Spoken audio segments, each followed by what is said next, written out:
The date was November 9th, 2015, and there was only one thought that kept rumbling around in my mind throughout the day. Fallout 4. One more day until Fallout 4. I had the day off work, I had the game preloaded on my PC. I was ready to fall in love with Fallout all over again. It was the first time I had felt this excited about a game release since Mass Effect 3. When the day finally arrived, I played and played and played Fallout 4. I had absolutely zero doubts that I would beat the game, get all of the achievements, and explore everything that I could. Except that I didn't. I played 106 hours of Fallout 4, but I didn't beat it. I bought the DLC, but I didn't play it. And I was never really angry with it, I just got bored. Now for most people, myself included, if you told them that you played a game for over 100 hours, they'd probably say that you got your money's worth. I mean, it makes sense. There are games that I paid $60 for that I played for 20 hours, and I think that I got my money's worth out of them. But something about me never bothering to complete the main storyline, to drop the game outright without further interest in the DLC and halting my achievement quests, it tells me that there's something more to this than I haven't really jumped into with a discerning eye. Of course, I realized that most people regarded the main story as a flop, that the settlement mechanics were more annoying than entertaining after a certain amount of time had passed. I've heard what's wrong with the game and what could have been done better. But if you ask me what exactly went wrong, I wouldn't be able to tell you with any semblance of clarity because I honestly don't remember much of the finer details at this stage, only some of the more overarching issues. So to clarify my video format, since I've gotten some questions about this before, I'm basically going to be playing through the game. I'll be hitting the major factions, anything that piques my curiosity, and of course the main storyline. There won't be a ton of structure, it's basically just me going through and giving my feedback on the ideas and various mechanics, characters, locations, and storylines throughout the game as I play it. If I note that something could have been done better, I generally try to tell you what I would like to see instead. The game is a far cry from Fallout New Vegas, which is generally regarded as the best game in the franchise despite it being 6 years older than number 4, and I want to know what's holding it back. There will be spoilers, I'll be talking about story elements, just letting you know. Oh, and I've got a sponsor about halfway through the video with NordVPN, so please don't be alarmed. Please. To kick things off, Fallout 4 launches with one of those old-timey black and white cartoons which depict one of the 7 special attributes. I actually really enjoy these a lot. They're these weird mix of cute, retro, and horrifically violent. The game then leads into the main menu with probably my favorite rendition of the theme which debuted in Fallout 3. Don't get me wrong, I enjoy them all, but the over-the-top orchestral sounds of the same nostalgic notes being hit really reach into my head and give me a giddy sensation more so than the other 2 versions. What? Did you think this was going to be a non-stop negativity fest of me tearing down this game? Nah, man. Not yet. So anyways, after firing up a new game, we're treated to, surprisingly, a live-action opener which is done extraordinarily well. There's always a risk with this kind of cinematic, a fine line between cheesy, over-the-top melodrama and flat, underbaked nonsense, and Fallout 4 surprisingly gets it right. Seeing how everything played out in this alternate history is really fun, and the inclusion of the timeline's technological advances alongside real humans is pretty damn cool to look at. Though I have to say that while I know that the whole war never changes tagline that always precedes and concludes these games is a staple, I feel like it's a bit played out at this stage. It's a minor gripe, but I just felt like saying it once at the beginning was good enough, instead of concluding the opening dialogue with the phrase also. Either way, welcome to our main characters.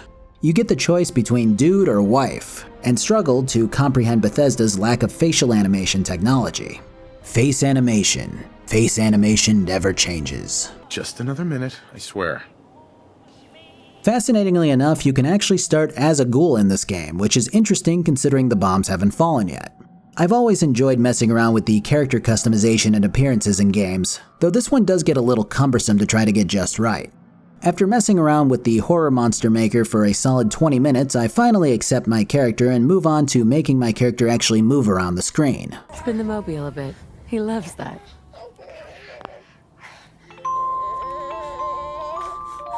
Yeah, this is basically just supposed to be a kind of walk around, look at things, pet your ugly son kind of experience. Eventually, the salesman comes by to let me know that I've been pre-selected to become one of Vault-Tech's residents, and to fill out my character info. As far as character creation and first impressions go, this is easily the most bland beginning when compared to any of the previous Bethesda published entries, though it is intentional just due to what follows. I do miss the little quizzes and interesting presentation of point allocation from other games though. That said, let's go over the special attributes here. I know, it just seems pretty straightforward and unwavering from Fallout 4's counterparts, but there's actually a pretty large difference in what's considered more important and less important in this game as opposed to others.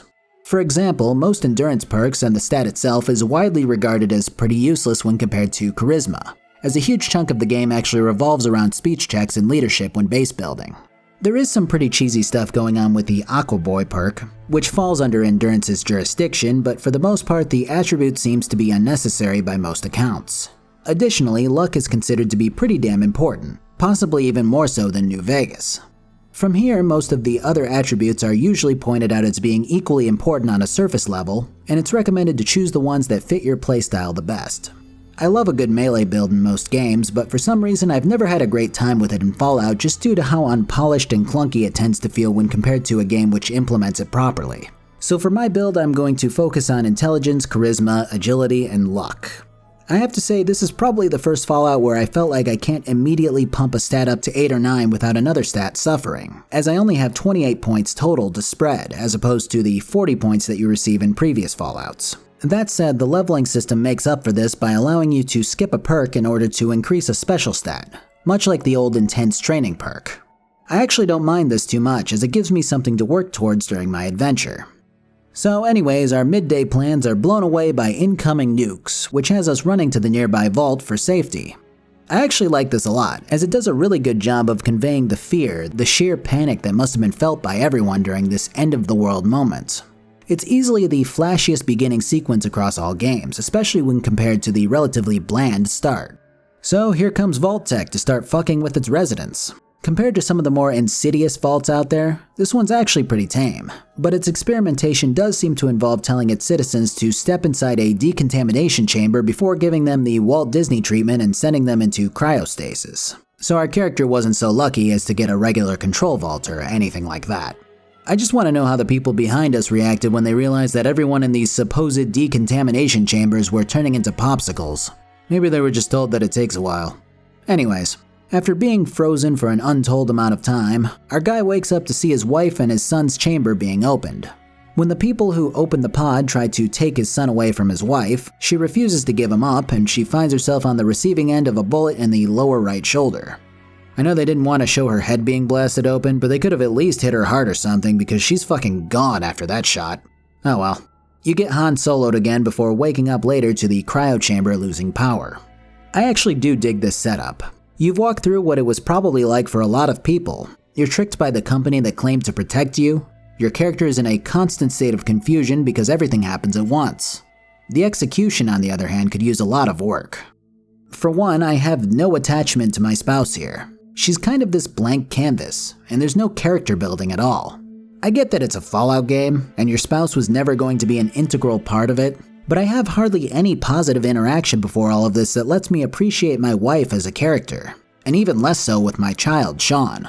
And it really doesn't help that he looks like someone scanned a Cabbage Patch Kid into a copy machine and slapped the image as is over a bump map for the baby's model. But I really wouldn't have minded something along the lines of a small montage of vault life before the experiment was initiated. The family being together, Sean growing to be maybe 2 or 3 years old, little activities which involve learning about the situation in the outside world while bonding with your family. Even a 5 to 10 minute array of this kind of stuff would have lent a lot more importance to this moment. But nah, chick who I've known for all of 5 minutes and 10 lines of dialogue dies, and they take my baby. The worst part about this is that I did feel bad when my character starts scrambling frantically while trying to look for a release hatch to get to his wife. But it just falls flat when I finally do open the thing and he goes from sounding like he's going to have a mental breakdown to, "I will avenge you, woman." No crying, no sadness, no intense anger. Just a controlled and calculated one-liner about vengeance. Oh well.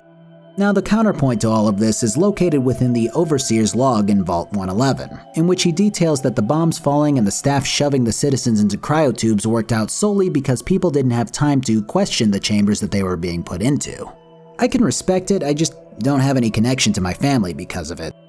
The logs also basically state that they were waiting for an all-clear signal from Vault Tech before unsealing the vault, though the Overseer believes that the mandatory 180-day waiting period would be by no means enough time for the errant irradiation to disperse. The problem is that supplies had started to run low at this stage, and a mutiny soon takes place, following the same old tradition of the security team leading a rebellion against the Overseer and his loyal staff. The entire purpose of this experiment was to basically just freeze people and note what happens to their bodies, which, is pretty tame.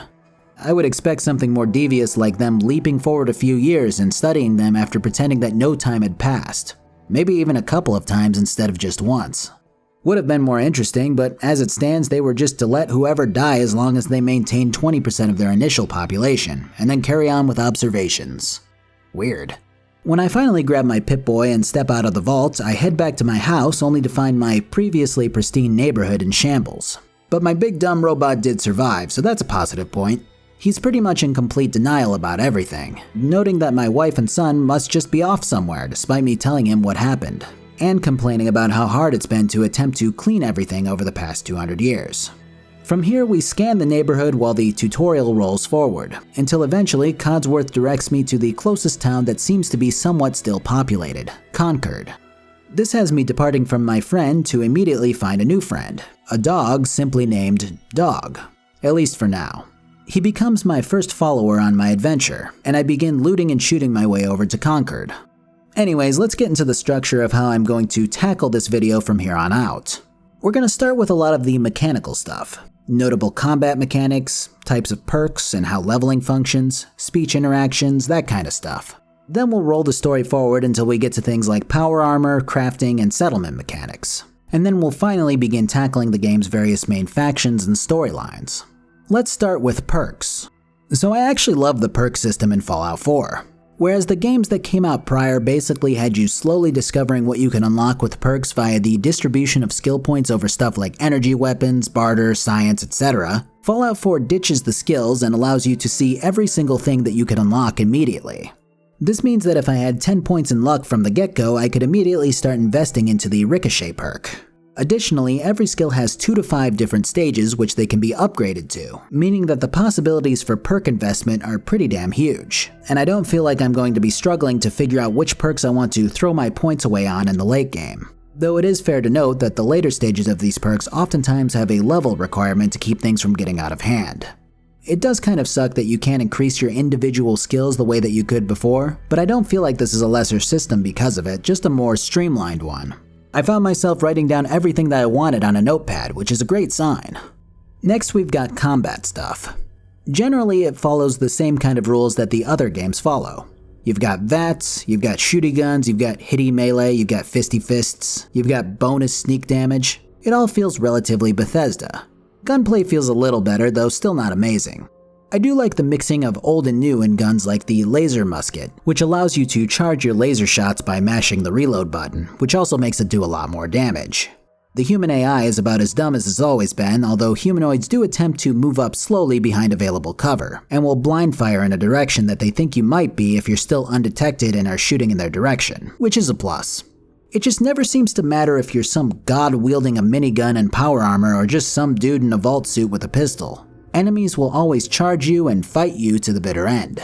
There could be bodies heaped onto the road from your carnage, and the last raider will yell at you and charge you like you're still outnumbered 20 to 1. Beyond this, there are some minor tweaks to combat that make things a little bit more dangerous than usual. For example, VATS now doesn't outright pause the game. Everything instead moves at a fraction of the usual pace, making your percentages shift if the target moves behind or out of cover during slow motion. Additionally, stimpaks aren't immediate menu heals which keep you going, at least out of power armor, and instead heal rapidly over time after your character jabs himself with one. The game doesn't pause instantly upon attempting to access a terminal or pick a lock, and you can be hit out of it if something is bearing down on you. I overall actually like these changes, as they break a bit from the outright safety of jumping into a hack menu to override a turret, or loading up on stims and instantly being back in the fight. And then there's the crit system. Weirdly enough, there are no critical hit chances in this game. Instead, the system has been overhauled to basically allow you to build up crits in a meter, allowing you to execute them when you see fit. I actually don't mind this change either, as it allows me to store a crit for a crucial moment instead of relying on chance. It's the main reason why luck is so coveted in this game. Armor is an interesting point in that you can find little chunks which slide over other specific clothing. Like I can throw on a left shoulder and a right shoulder onto my vault suit and mesh them together to create a set of armor which may be better than another outfit which can't slide other bits onto it. While the concept is cool, boy does some of the endgame armor look fucking stupid. Like, look at this. This is supposed to be some of the best non-special armor in the game, and I look like somebody fucked a crash test dummy to make me. I get that it's supposed to be more function than form, but have a heart, Bethesda. Where's my glowing, lightning-infused weeb set that doesn't make any sense from a lore perspective? Nah, I'm kidding. I just wish I didn't usually want to choose a lesser armor so that I didn't look like I just escaped an insane asylum. An alternative to this is the power armor, which is one of Fallout 4's big draws. They wanted to really make the stuff more versatile in this game, allowing you to switch out various pieces the way that you can with normal armor to assemble new suits. It's a decently implemented mechanic that definitely makes you feel a little more unique as you drudge through the Commonwealth, but it really does muck up the lore of the franchise, which I'll get to in a moment. Next we have speech. Oh boy. Now I'm not talking about intimidation or persuasion or any of that. I'm talking about the actual written dialogue choices in this game. This has been memed to hell and back, but I have to say this. The so-called choices in this game are more often than not fucking worthless. When I talk to someone, I generally have a yes, no, maybe, and more information button. Pretty much all of them do the exact same thing and have a negligible impact on the game's dialogue. I would honest to God rather have a 2-option choice here than be jerked around by the game while it pretends like I made some profound decision that impacted it more than deciding between water and diet water at the store. Or, here's an idea for a multi-million-dollar franchise with 6 years between entries. Write more dialogue. There are almost 0 points in this game where I naturally went, I wonder what would have happened if I told that girl maybe. Actually, there may just be 0 points where that happened. There's no replayability when it comes to dialogue. No thought in my mind of creating a different character who answers things differently. They killed her. Sir, these things you're saying, these terrible things, I believe you need a distraction. She's in a better place. Sir, these things you're saying... He's gone. God damn it. Someone took him. Someone stole my son. It's worse than I thought. There's just no reason someone would take my son. It's worse than I thought. What's in Diamond City? Is Sean there? Look, kid, I'm tired now. You've told me nothing. It's all just guesswork. Look, kid, I'm tired now. Let's just hug this out and get it over with. What do you say? You can play it however you want, tough guy. Reese, that's enough. Like it or not, you're going to have to learn to work together. Are you upset that I'm staying? Maybe. Reese, that's enough. I don't have to prove anything to you. Yeah, you do. Reese, that's it. I got tired of wandering alone. Too bad. I was getting used to the thought of you leaving. Reese. You have a goddamn Geiger counter? No, I don't have a Geiger counter. Wait, what? Why do you need a Geiger counter? Is this place irradiated? Wait, what? I got one built into my Pip-Boy. Wait, what?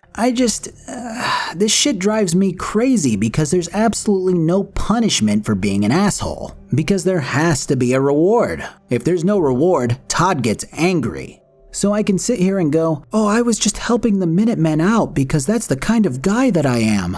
And I can go, you stupid fucking wannabe colonial garbage. You fucking hat-wearing, buttoned-up shirt, musket-wielding, overall useless excuse of a human being who can't do anything besides get 75% of his men killed in a matter of a month. And he'll go, whoa there, fella. You're a little rough around the edges, haha. But I can tell that you're a good guy. So here's your reward, haha.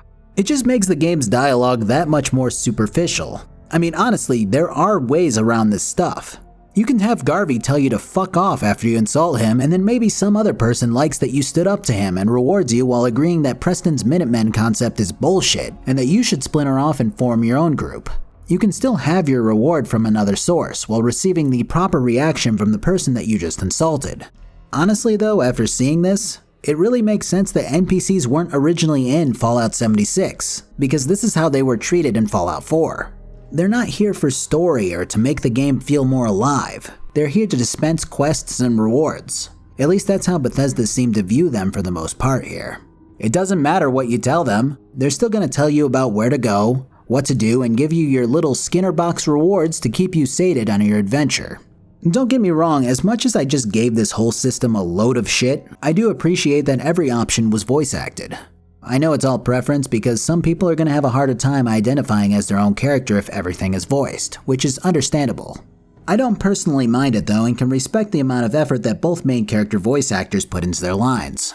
But it is hard to distinguish between what they're going to say every time. I've mentioned the yes, no, and maybe, but some of these lines are so ambiguous in how they're presented that you can go in thinking something like, oh, my character's going to ask about what it's like to be a member of the Brotherhood of Steel. And instead, my character goes, so, how's being a member of the shittiest, most overbearing motherfucking... And you sit here like, whoa, holy shit, where's my last save file at? I get the whole surprise factor that makes things more interesting in a way. But what's wrong with the old method of a dialogue box that actually tells you what you're going to say? The final thing that I'll say about speech is that I very much dislike the fact that they axe the unique bits of dialogue that can be accessed via having a certain amount of points in a particular skill or a specific perk.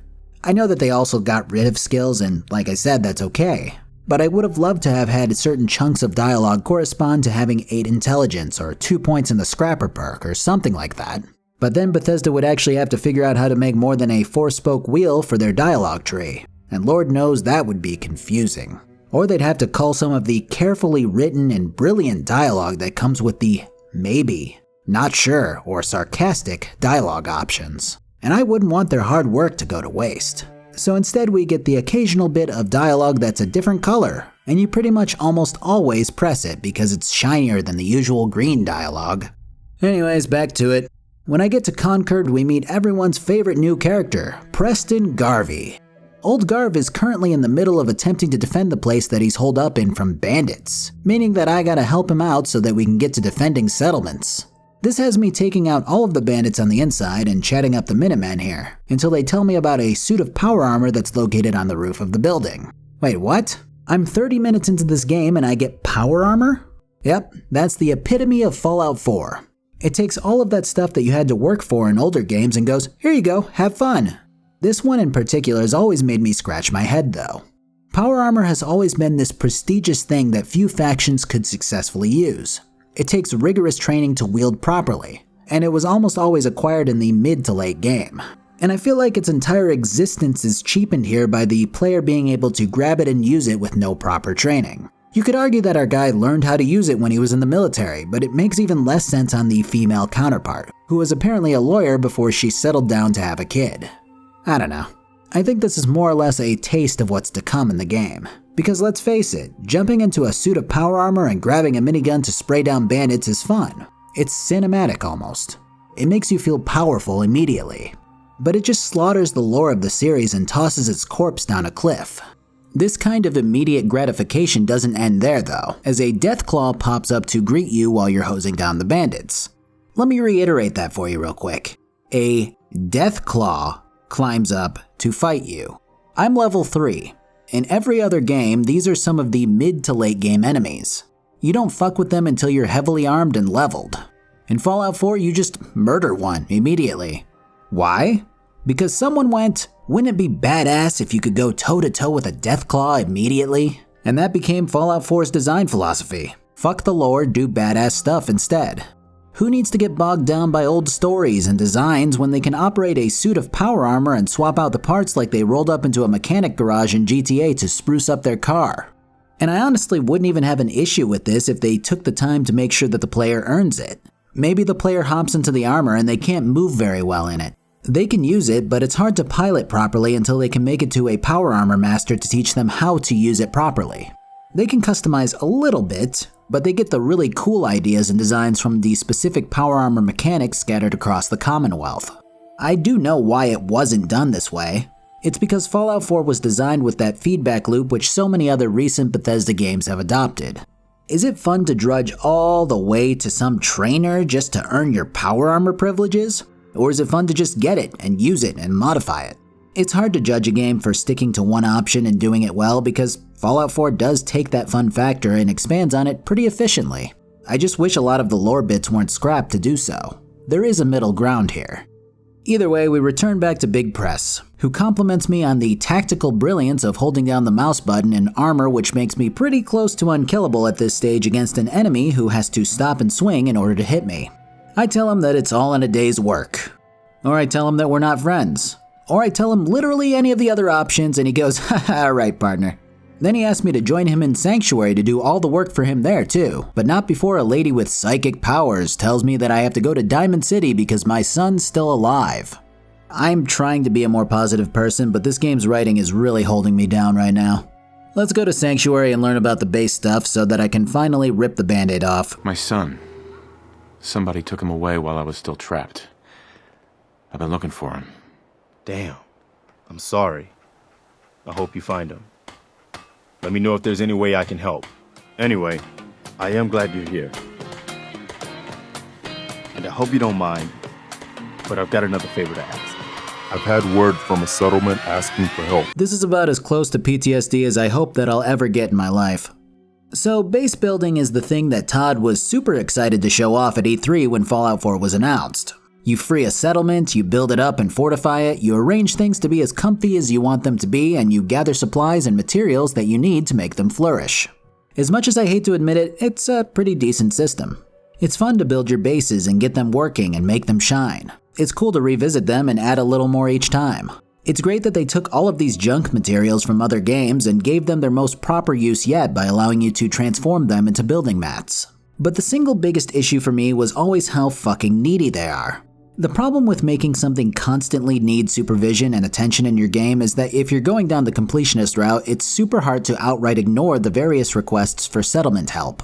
The very last thing that I was trying to do when I quit the first time was get a settlement to maximum happiness. I can't recall if it was bugged at first, but I do remember spending hours and hours just hammering away at every little request and trying to make one of my many settlements the happiest that it could be. It was really too much, if I'm honest. And I almost would have rather the game said, alright, are you good on settlement stuff? If so, you can just have them take care of themselves without your interference. But if you want to keep helping, you can leave this option off. Because when you get into that groove of, help this settlement, defend this one, bring things to this one, build up this one, it's really hard to just break away and go, okay, I want to do other stuff now, at the expense of your settlements faltering. I think it would feel a lot better if a settlement could get to a certain point where it didn't even notify you for help anymore, where you aided it enough to make it sustain itself. That would make me feel like I accomplished something. In addition to using the workshop to build whatever things your settlement needs, such as a source of water, food, defense, and beds, you can also clear out the really ugly looking scrap and bits to clean the area up, and then use that scrap to make superfluous items and structures which are nicer to look at. And it is addictive, which is the way that it was designed. I love breaking down all of these little eyesores and then building up my own bases. It's really its own game mode at this stage, so as much as I've complained about how much it needs, there's definitely something to it that makes me want to build more and spend my time making things right. On top of this, your main base at Sanctuary gives you access to armor and weapons workbenches, which utilize several perks to take full advantage of. I actually really like this as it feels much better than ever to craft and modify my own stuff in Fallout 4 than it did the other games. My shitty old pistol feels more like my own when I soup it up, and looting seemingly random parts to enhance my loadout feels more rewarding. Plus, if you paint your armor, you do more damage. That's just science, like painting flames on your skateboard to make it go faster. Again, the game isn't all bad. In fact, for as much grief as I've given it, I have to say that most of my experience with the actual mechanics of the game so far have been pretty goddamn enjoyable, because that was the primary focus when creating it. Alright, let's get this show on the road and start hitting these factions. So in the base game with no DLC, there are 4 main factions which have quest lines for you to complete. Here's the issue. All 4 of them can't be completed the same way that you would be able to complete the Dark Brotherhood as well as the Thieves Guild in Skyrim. They kind of overlap and wind up with you choosing a side to complete the game with. So what we're going to do here is start with the Minutemen, get to a jumping off point, and then move on to the other factions in the same fashion. So this whole ordeal starts with the Garvs teaching you how to initiate a new settlement into becoming a part of the Minutemen. This has you taking out a group of raiders after stamping out some feral ghouls along the way. Maybe I should have mentioned this in the combat section, but holy shit, feral ghouls are fucking awesome.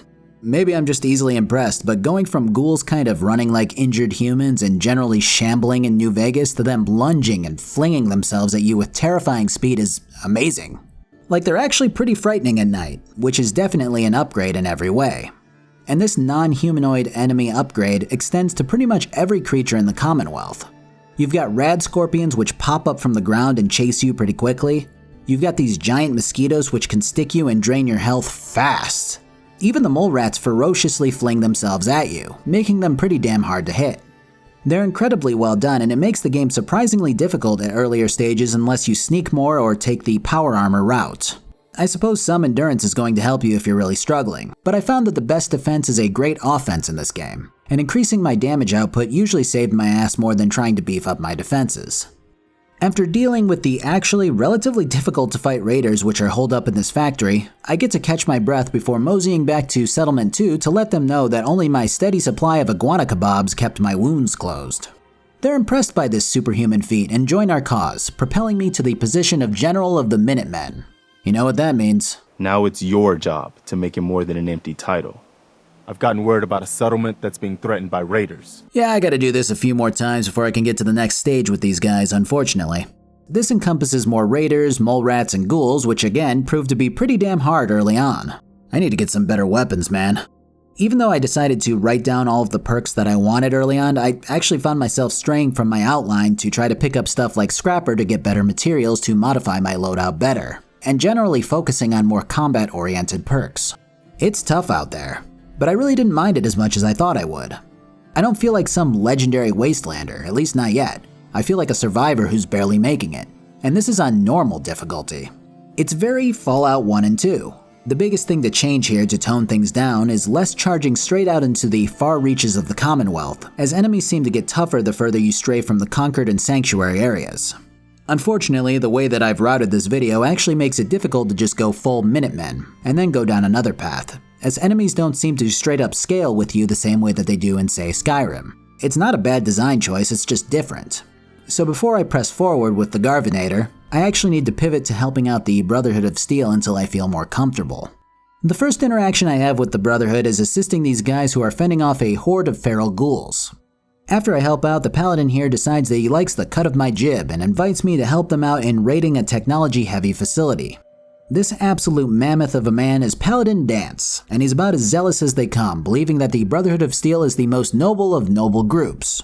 Of course, if you know anything about the Brotherhood, they tend to be a viciously brutal group of fanatics who hoard technology and slaughter anyone in their way to do so, using the guise of saving humanity from themselves as a veil to explain away their bloody march through the wasteland and/or the Commonwealth. Dance is no exception, as he pointedly tells you of the Brotherhood's noble mission, while dismissing your sarcasm as the ramblings of someone uninitiated. The scribe in the group, Halen, leaves her personal log just sitting out on the table, which gives a glimpse of the more savage side of the Brotherhood. She notes that while she thought that she was joining a just cause for protection, much of her path has subsequently been filled with death and destruction in the name of helping humanity. It's a nice counterpoint to Dance's stoic sense of heroism in the name of the Brotherhood, and I do appreciate it for what it is. While it does still make little sense for the Brotherhood to be on the East Coast given previous game events, Bethesda's intent on keeping them on as a main faction while referencing a little history from the third entry. It is what it is, and there's not much use getting into the logistics at this stage. So it's off to ArcJet Systems, where we get the first taste of a pretty frequently occurring enemy exclusive to Fallout 4. Well, technically there were a couple in Fallout 3 which were referred to as androids, but Fallout 4 really takes them up a notch.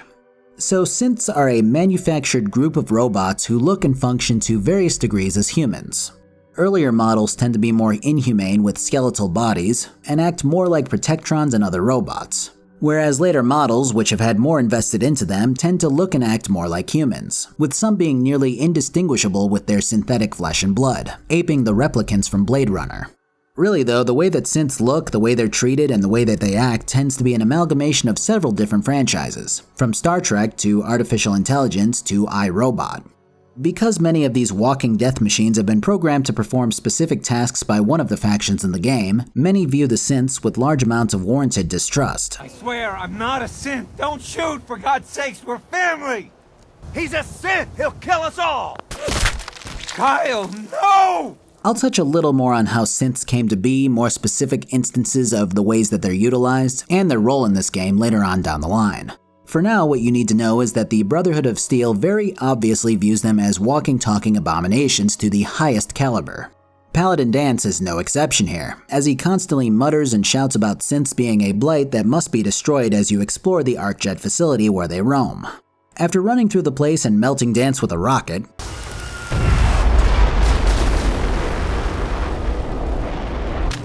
Oh my god, are you alright? we grab the tech that these guys have been searching for and boogie out before Dance gives me his legendary weapon, which will definitely help me perform a little better with combat.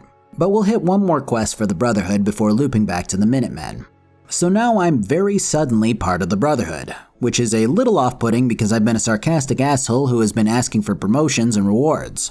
I would say that this is a shitty judgment call on Dance's part, but you have to remember that I could have stuck my nose clean into his sweaty paladin armored asshole and really jerked him off while telling him how great he is at crusading against those naughty synths. And Dance would have reacted the exact same way and took me in while lecturing me about what it means to be in the Brotherhood. Not that it really matters, seeing as Dance then explains to you that he can only really bring you on as an initiate, so at least there's that explanation. So now I gotta help out Eddie Van Halen and her sidekick, this piece of shit. You can play it however you want, tough guy. It's gonna take a lot more than completing one mission to impress me. Reese is at least a little more apprehensive about my intentions, which is more than I can say about Dance. But he's an asshole, so I don't like him. Anyways, my task is killing shit and finding shit, because that's what most expendable initiates do. This is no issue and takes, I don't know, maybe 15 minutes to do. When I get back, Dance has a bigger mission which somewhat overlaps with the last mission that I did for the Minutemen. This means that I already have one of 3 holotags and tapes of the fallen soldiers which were sent on a mission 3 months ago.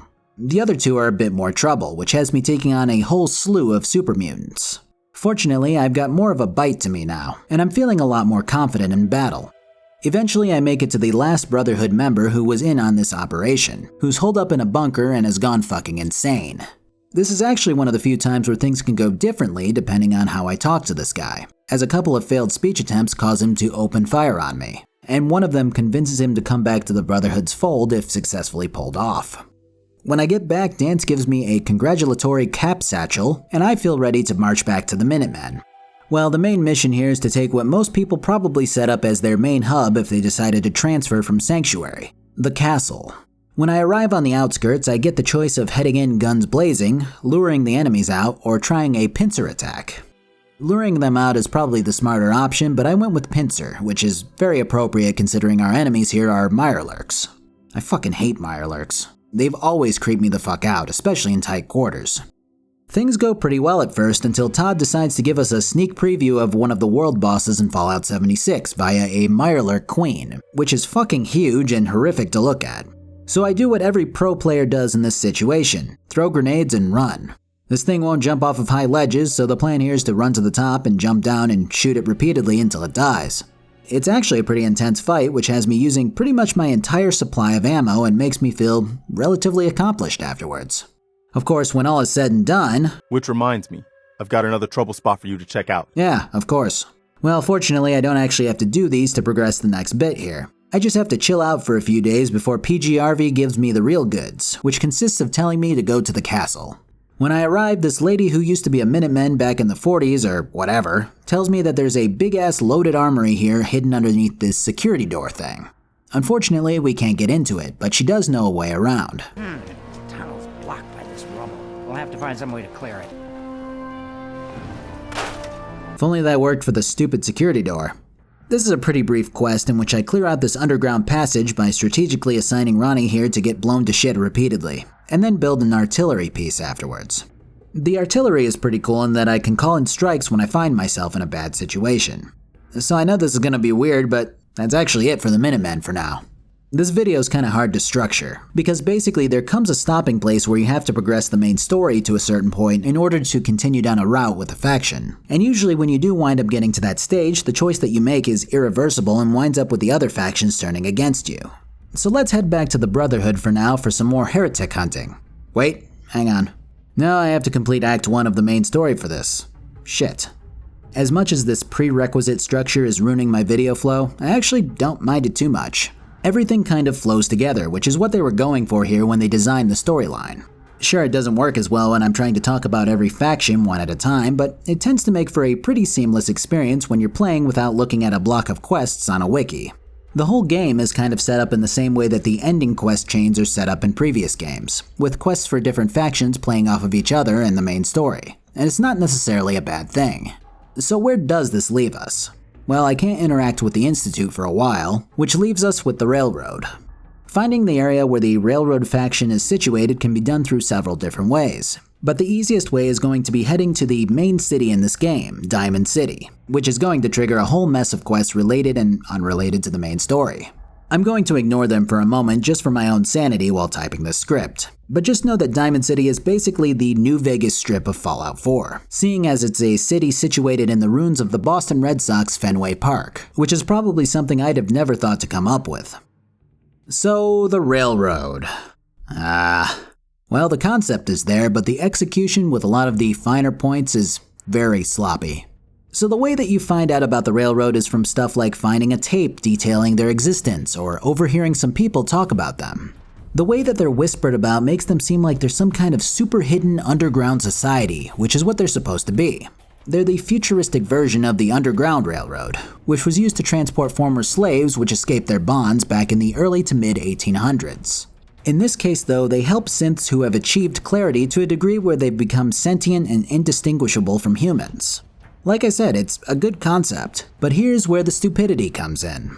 So when you overhear about the Railroad's existence, you can begin seeking out clues to their hideout. This isn't like, knock on this specific door 4 times and pass a test where someone tells you that they're a synth and that they need your help to escape their master just to see how you'd react. It's literally a fucking red line that you follow around dangerous parts of the city. Every 1/8 of the way there's a marker on the ground which gives you a code that literally spells out the word railroad when put together in the correct order. 4 L. Definitely a code. Wow, what a brilliant system that no one but the biggest brained and most sympathetic people could follow. Well, this red line leads directly to the Railroad's base of operations. Are you kidding me? Well, when I'm through solving the riddle of the Sentry, I get blinded by lights and get a few heavy guns pointed at me. The Institute treats synths as property, as tools.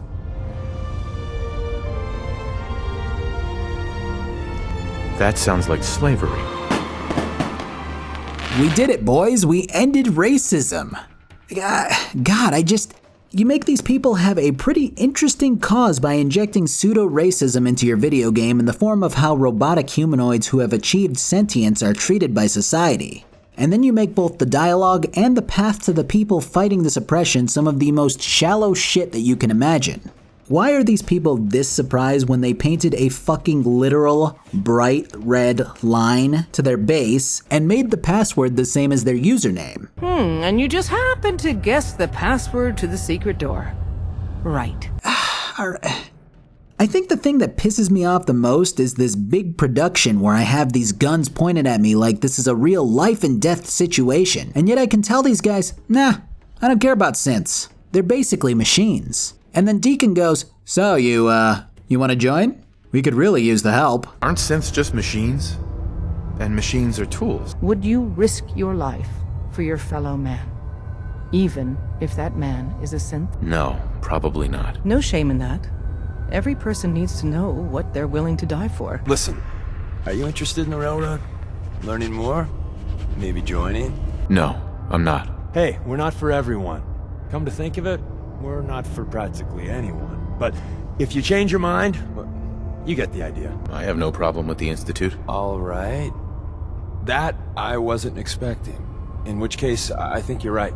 We really aren't a good fit. But we can't turn away people who'd risk their lives helping us just because they don't say the synth Pledge of Allegiance loud enough. Still not interested. Maybe when you see more out there, you'll be back. Dude, I said I have no problem with the Institute, that synths are just machines, everything that these guys stand against, and they're still like, well, I mean, you don't have to agree with everything, you know? Why did you just interrogate me at fucking gunpoint? The fact of the matter is that Bethesda is too afraid to let people fail, to let them choose, to accidentally or intentionally seal away a faction from being a choice. I mean, I can just blast important NPCs away and they just sit on the ground and don't give a fuck. In a game where you can save at any time, even during dialogue, where you are constantly able to make manual saves and are getting autosaves, you cannot fuck yourself over by telling someone that everything they stand for is bullshit. There really isn't a reason for this beyond the idea that this might upset some players. That them being an asshole to everyone that they meet in the Commonwealth should be chalked up to, well, it's just the character they're playing. They're still the right person for this. It used to be that you'd play a Bethesda game or a similar game like this and you'd see that one option. You know the one.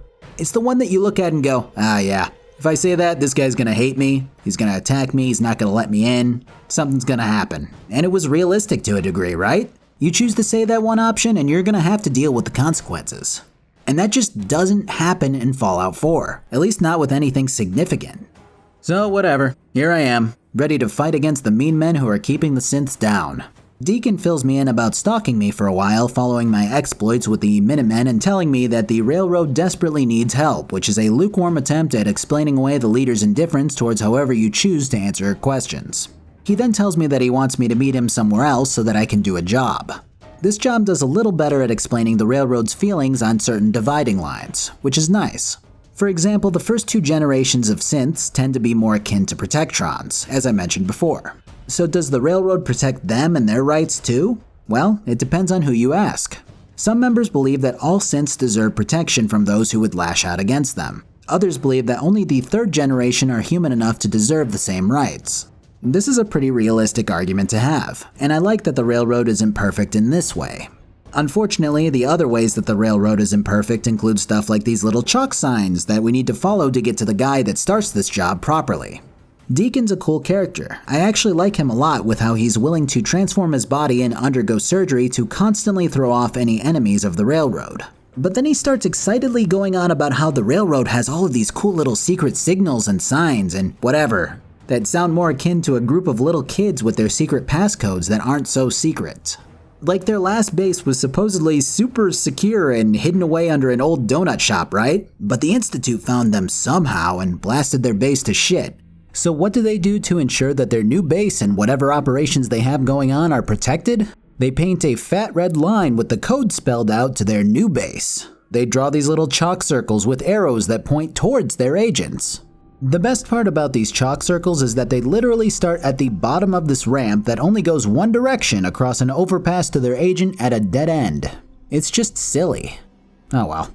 So we get into the old base and are now looking for some kind of prototype device designed by one of their doctors. Pretty straightforward stuff that has me dealing with these Gen 1 and 2 synths as I work through what appears to be some kind of old government facility that the railroad was using before I'm sure they decided to put up some neon signs that read "Railroad this way," and the synths somehow found the facility from there. When I get back to the HQ, Deacon lies his ass off to try to get me into the good graces of the leadership here, telling Desdemona that I carried him through the facility and single-handedly killed 100 synths while disabling a minefield.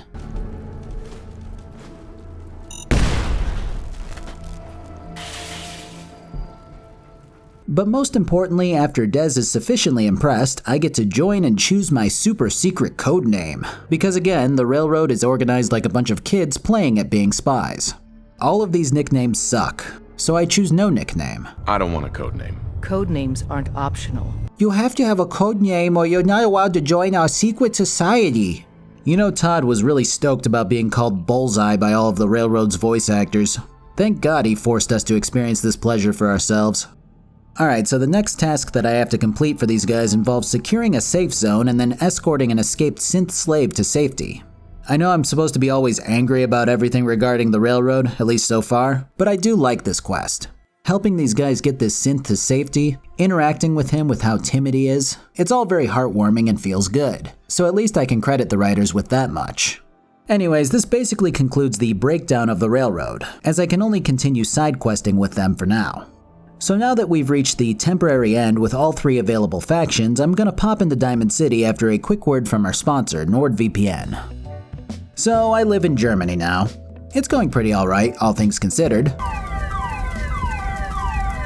But if there's one thing that I need, like actually need, to go about my life the way that I'm used to it, it's a good VPN. And NordVPN has me covered in spades. Let me show you an example of my life without Nord. Look at this. No one knows what this means. Mehr Anzeigen? Ich stimme zu? Who can make sense of this ridiculous... Who can make sense of this ridiculous European privacy protection law stuff? No one. But with Nord, I don't have to. Nice try, EU law. But more importantly, I can watch American Netflix. And that's what we're all after at the end of the day. And with 5,200 servers, wait, holy shit, really? Yeah, well, alright. With 5,200 servers, Nord's got you covered if one isn't working out on a certain site, which happens to me every here and there. Plus, you get your data protected if you've decided to go out into public.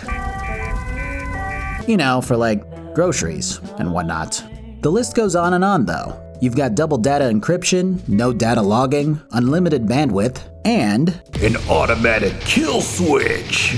But if things aren't working out, if Nord's 24/7 customer support doesn't cut it for you, if you suddenly need the extra money unexpectedly, there's a fantastic 30-day money-back guarantee. No strings attached.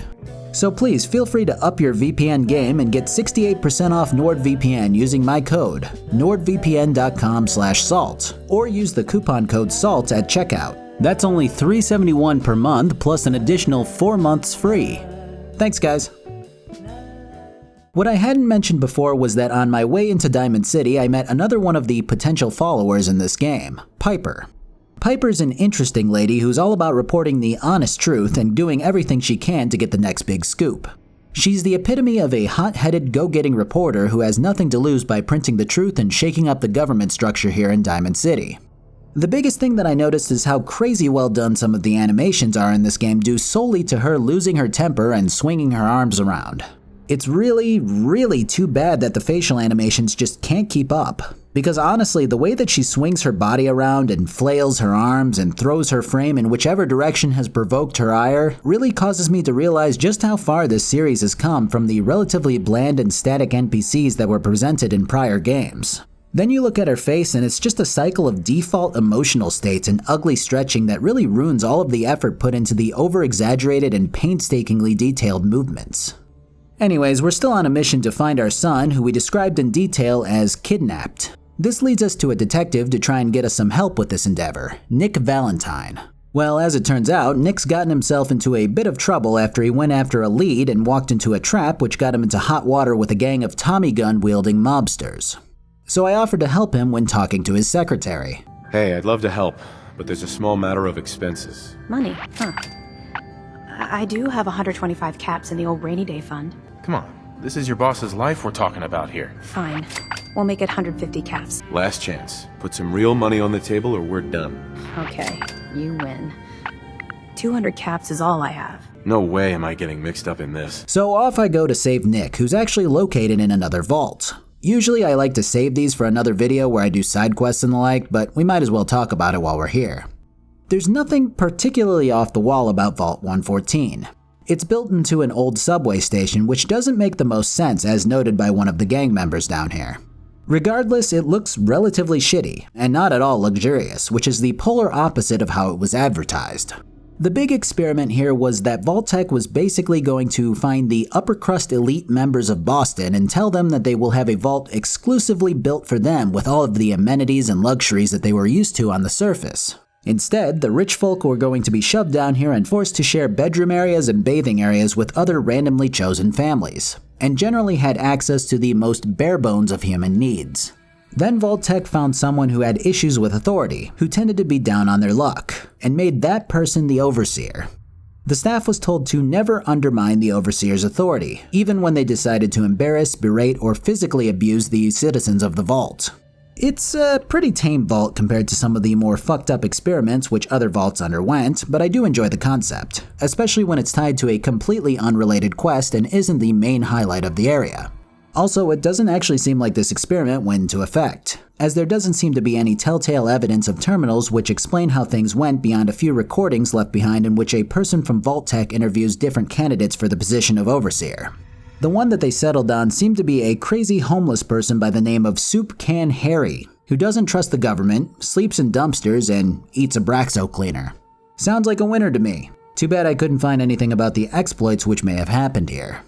Well, at any rate, we get to Nick, who's revealed to be a synth. He doesn't seem to be a Gen 3 synth, more of a Gen 2 actually. But he speaks like a human and exhibits a ton of different conversation phrases and mannerisms which you'd likely find in an average person. I guess he's a bit more old school and talks a bit more like an old-timey detective from back in the day, but overall he's a pretty unique and interesting potential follower. So we bust out of here, taking out the mobsters who occupy this unfinished vault. Eventually we make it out into the gangsters' leader, Skinny Malone. Apparently Nick and Skinny know each other from the past, as Nick mentions that Skinny owes him for serving 2 weeks in the hole, as Nick puts it. I smooth-talk the lady who's at Skinny's side into leaving him and running back to her father out in the Commonwealth, which really activates Skinny's almonds. He begrudgingly lets us go, unknowingly preserving his own life in the process, and I skate on back to Diamond City. When we get back, Nikki V and I hash out the details about everything I know and remember about the kidnapping. Eventually I describe the main kidnapper, the bald man with a scar over his left eye. Immediately, Nick suggests that it may have been someone by the name of Kellogg, who he's been trying to track down for some reason or another for a while now. I actually enjoyed this little back and forth detective work, even though I know how this mystery winds up. There's something about the whole bouncing ideas off of each other kind of thing that makes for a good story. I'm sure it won't get mucked up later on or anything. So we head out to Kellogg's last known location, where he had purchased a place here in Diamond City alongside a 10-year-old boy a while back. The most important bit of this conversation is detailing the Institute and what exactly it is, or at least as close as the general public seems to know about them. I've mentioned the Institute a few times in name only now, but they're basically a group of mysterious individuals who carry out certain actions in the Commonwealth which terrify people. Yet no one knows what they want or who they are. What people do know is that they've designed the synths, and have ordered Gen 1s and 2s to strip down entire towns of their parts while killing everything in them. Additionally, they also supposedly have Gen 3s slip into human societies and pull the strings to ensure that things go their way. It's why paranoia runs so rampant in Diamond City in particular, as it's been deemed a no-synth zone. Actually, that's a good point. One of the security guards tries to calm everyone down by telling them that there's no synths in Diamond City after a scuffle happens when a man accuses his brother of being a synth. Yet here Nick is with his detective agency headquartered in DC. Maybe they were just talking about Gen 3s before. So anyways, we head up to the locked house with a master level lock on it. I haven't gotten my lockpicking that high up yet, so I head over to the mayor's office to ask for a spare copy. You know, I don't think I've brought up this particular pet peeve of mine before, but I feel like every game which has me following an NPC somewhere makes it so that I walk too slow or run too fast to keep pace. It might just be a PC thing due to not being able to press the keys lighter to walk slower, but it's always been a super silly thing to me that you're playing something where you have to follow someone and you either skyrocket past them or slowly lag behind them with no in between. This has been my TED Talk. I make it to the mayor's office and Piper is being as abrasive as always, screaming at the secretary about the mayor working with the Institute and meeting one of their secret couriers constantly. After the secretary sends her away, I'm allowed to see the mayor. The funniest part about all of this to me is that there's this armed guard out front going, "Hey, no funny business in there with the mayor." And yet there's no one to stop me at all from killing him right there in his office.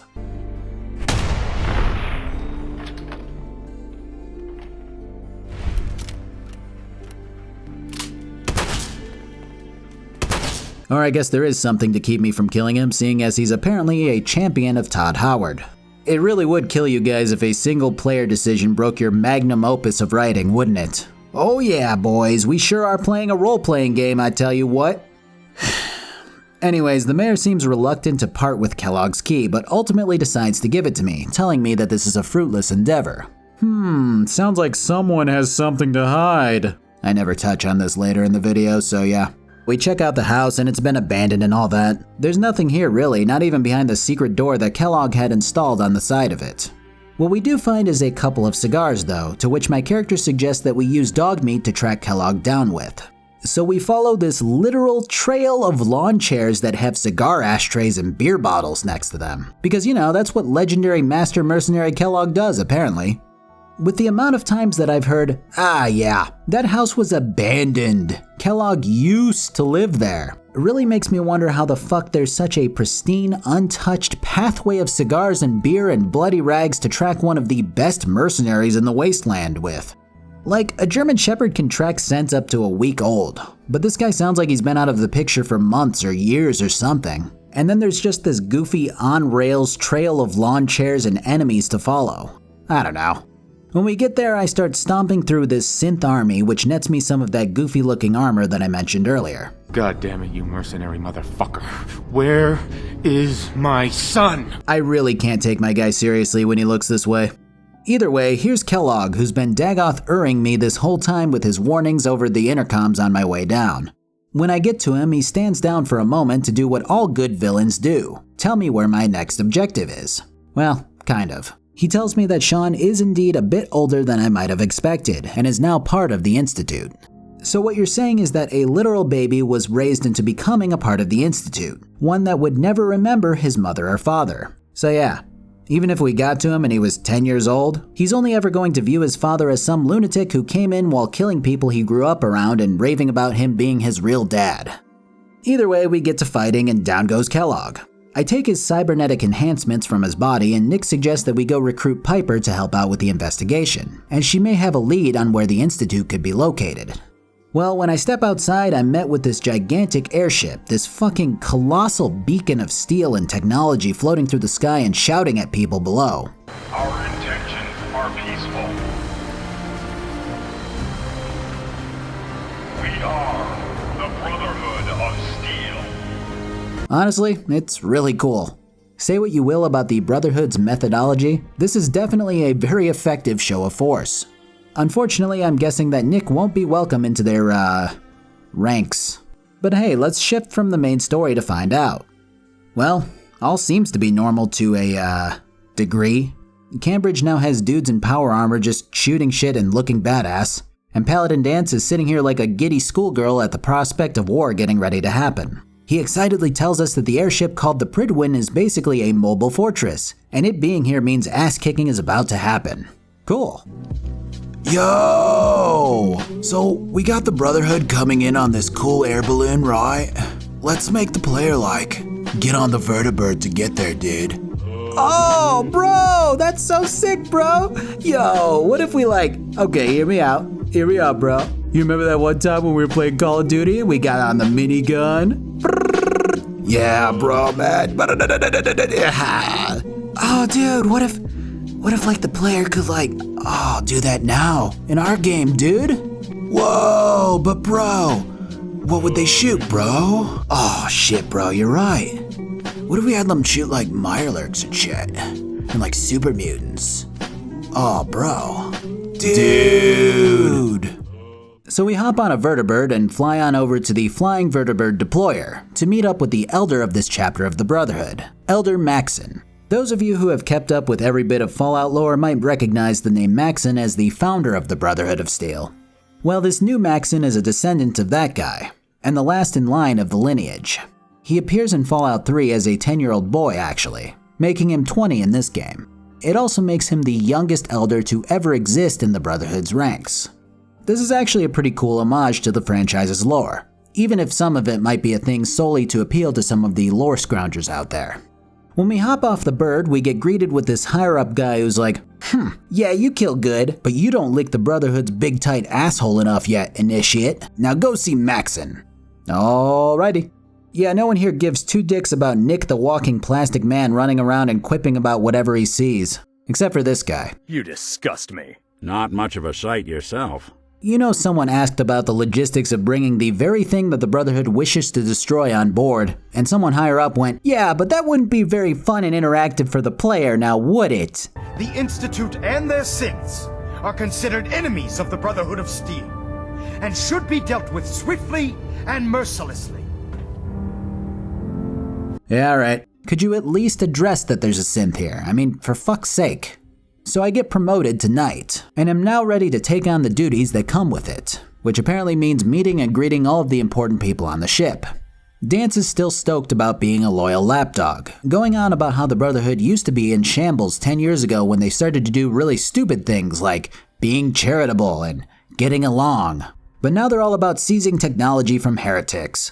God bless them. So I take my tour while kicking Nick out from the environment he never should have been allowed into in the first place, and swapping him out for Dance. This is an okay little detour on my adventure, as I get to have some interesting and humor-filled conversations with the main players around here. Have you ever had sexual relations with any species considered non-human? That happens often enough for you to have a question about it? Eventually I complete my tour, pick up a better suit of power armor and regular armor, and then head back to Sanctuary to do a little inventory management while Dance busts a nut at every little gun and power armor modification that I make. Then it's back to Maxon for a real mission. Bro, Minigun sequence. Minigun sequence with Skyrim monster. But with super mutant. After taking out the super mutant swarm here at Fort Strong, I secure a room filled with boxes and boxes of mini nukes. This is terrifying.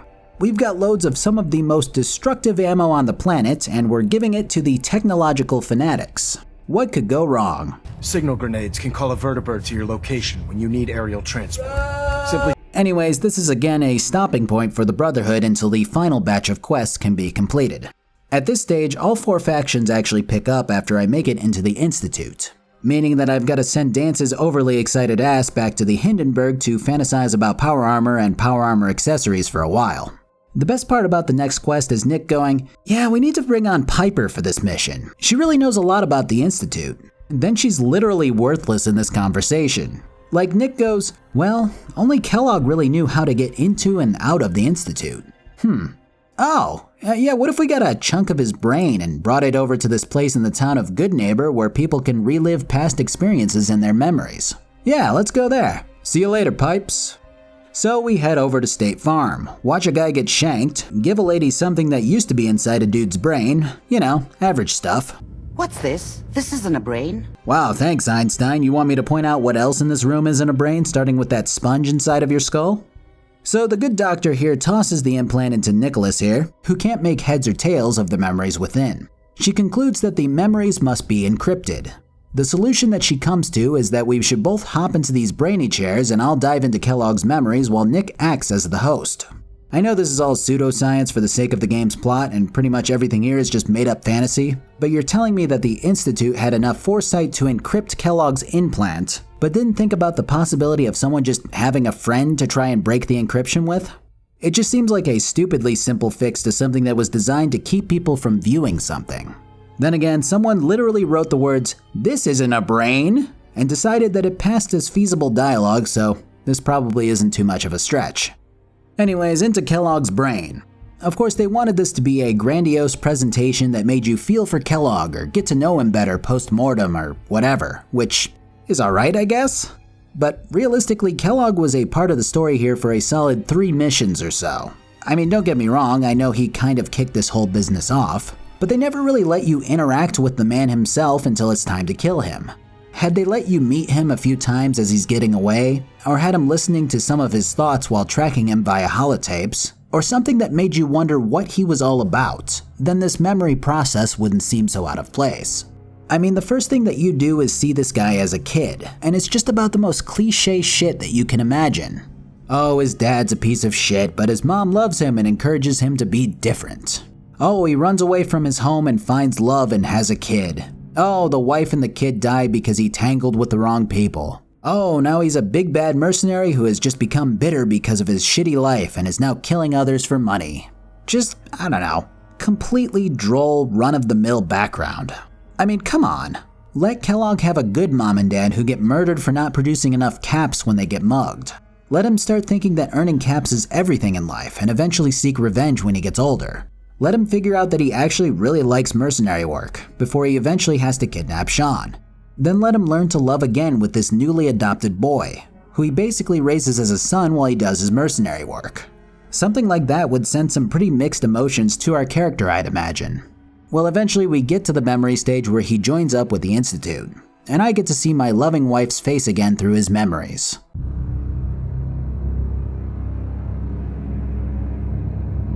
So we finally get to the end in which Kellogg was supposed to be dispatched to the glowing sea to take care of some Institute scientist who had gone rogue.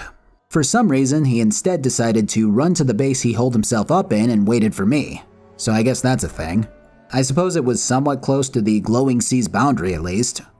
So our objective now is to follow this scientist named Virgil who Kellogg was supposed to blast, and figure out what he knows. The glowing sea?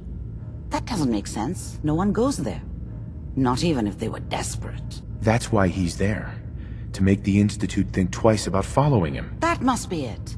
He's using the radiation in the glowing sea like a shield or a cloak. Who wrote this? Man, no one goes there ever. Why would he go there? Probably because no one goes there? Oh yeah. Thank you, Doctor. Very cool. Okay, but seriously, it goes deeper than that, right? The Institute is so dangerous because it uses synths. It uses robotic men, inorganic life forms, things that don't care about radiation. Do you see where I'm going with this? The glowing sea is perfect to shake people because it's a giant irradiated hotbed, except for shaking people that don't care about radiation. Why are you like this, Fallout 4? I mean, maybe you can say that Gen 3s are going to be susceptible because they're still basically made out of organics, but Gen 2s should be fine, I would imagine. I mean, spoiler alert, Nick can accompany me just fine. It makes no sense to me why they would send Kellogg's Frosted Flake out to the glowing sea unless they really wanted him to be killed by it. Or they really just thought that dispatching this one guy had more of a chance than dispatching, like, I don't know, 20 expendable Gen 2 synths? Or a combination of the two. I don't know. Nick. Hope you got what you were looking for inside my head. I was right. I should have killed you when you were on ice. You want to try for round 2? Let's go! What are you talking about? Wait. Were you just playing a joke on me? Neither of those were sarcastic. Before I dive into the glowing sea, I figured that I should spice up my power armor so that it can better support me in my escapades.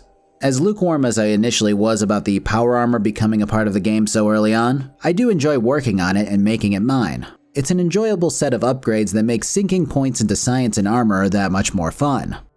Alright, let's talk about the glowing sea. This is hands down my absolute favorite setting in any Fallout game. Yeah, you could say that it's a lot like parts of the Divide, or very similar to the Long 15 from New Vegas, but it's just so much more, I don't know. It's brutal and ominous, it's mysterious and dangerous. You can walk into it at literally any level after you get out from the vault. It's probably the closest thing that I've felt to the difficulty and constantly on-edge sensation that I felt during parts of Fallout 1's desert bits. The entire thing is covered in this foggy yellow miasma, making it this stalker-esque nuclear badlands complete with rad scorpions, deathclaws, ghouls, bloatflies, and just death. Legendary enemy after legendary enemy charges me, barely giving me enough time to breathe. And the intense sensation that I feel is, well, probably at or near an all-time high across every Fallout game for me. I mean, there's not a lot of things to do per se. There's this bit coming up, and a few locations and 2 more quests, but that's it. I could see the argument that it might be a big expanse of nothing and boring content for some players. Maybe even the argument that there should have been more quests or people to talk to. But it's the glowing sea. It's a gigantic irradiated nightmare zone of brutal weather and unrelenting creatures. The idea that there should be more people or things to collect or quests to do is pretty silly, and I personally like things the way that they are. That said, I think you take less radiation damage here than walking at the bottom of the ocean, which is kind of an immersion breaker. I also would have played a bit more with the synths here. Like, what if there was a group of Gen 2 synths which normally would have went about their orders for the Institute, but got reprogrammed to think more like a Gen 3 or Nick does? When the Institute finds out, they decide to hide out in the glowing sea, creating their own little society out here in this hellscape. I think that would have been pretty fun to see. Anyways, I pull myself across this ruthless wasteland, my power armor getting shredded and my ammo running low. When I make it to Virgil, it appears that he recently became a super mutant, much to his dismay. Something that I hadn't mentioned about Kellogg's memories was that we did see a Gen 3 agent of the Institute teleport himself away, which is apparently the only way of getting into the Institute's base of operations. We ask Virgil how to go about this, and he explains that the coursers are the ones that have access to this technology, this so-called molecular relay. Coursers are something that have been mentioned repeatedly by a few of the main players in this game, and all of them have said the same thing: do not fuck with coursers. Apparently, they're top-of-the-line Institute-constructed death machines with a single purpose: taking care of the Institute's dirty work that no one else can handle. Besides maybe Kellogg. Well, not anymore. But even Kellogg noted that he was happy that they were on his side, which should say something. They're basically bigger, faster, and stronger than humans, and taking one down would pretty much be suicide. So it's time to take one down for the teleportation chip in its head. Well, with Bethesda being Bethesda, it can't just be a, oh, here's the courser, go get him. It's more of a, here's the building the courser's in and also a fuck ton of gunners to fight on the way up. It's not an issue, it's just more of an inconvenience. Plus, Nick does open up a little more to me and fills me in on his background story about how he saved the mayor's daughter, winning the trust of the mayor and eventually the rest of Diamond City with his pretty heroic exploits. I really do like Nick. His voice acting is top-notch, his background story is pretty awesome, and it's fun listening to him quip about whatever little thing that we're involved in. I'll probably cover what's exactly going on with him in a later video, but let's focus on the task at hand for now. So we make it up to the Courser, who's been after an escaped Gen 3 synth who got captured by the Gunners.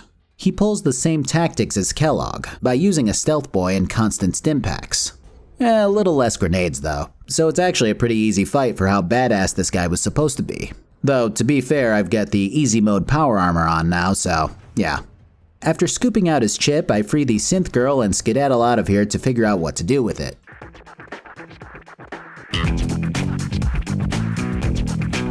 So I head over to the railroad to have Tinker Tom crack the encryption on the chip, and then make it back over to Virgil in the GC. He's managed to pilot his big meaty mutant mitts to some degree, and has schematics to help me build a teleporter with the decoded Courser chip. The only thing left to do at this stage is to decide which faction I want to go with. Really, I don't think it matters all that much, even though it's implied that it might. I figure that the Brotherhood is going to want me to get approvals and deal with bureaucracy and all that shit, so they're out. And I already used the railroad to decode this thing, so I'll just stick with the Minutemen here. They call it the molecular relay. Teleportation? For real? Wow. That would explain a lot about how the Institute manages to operate. I'll let you know if I hear of any settlements that need our help.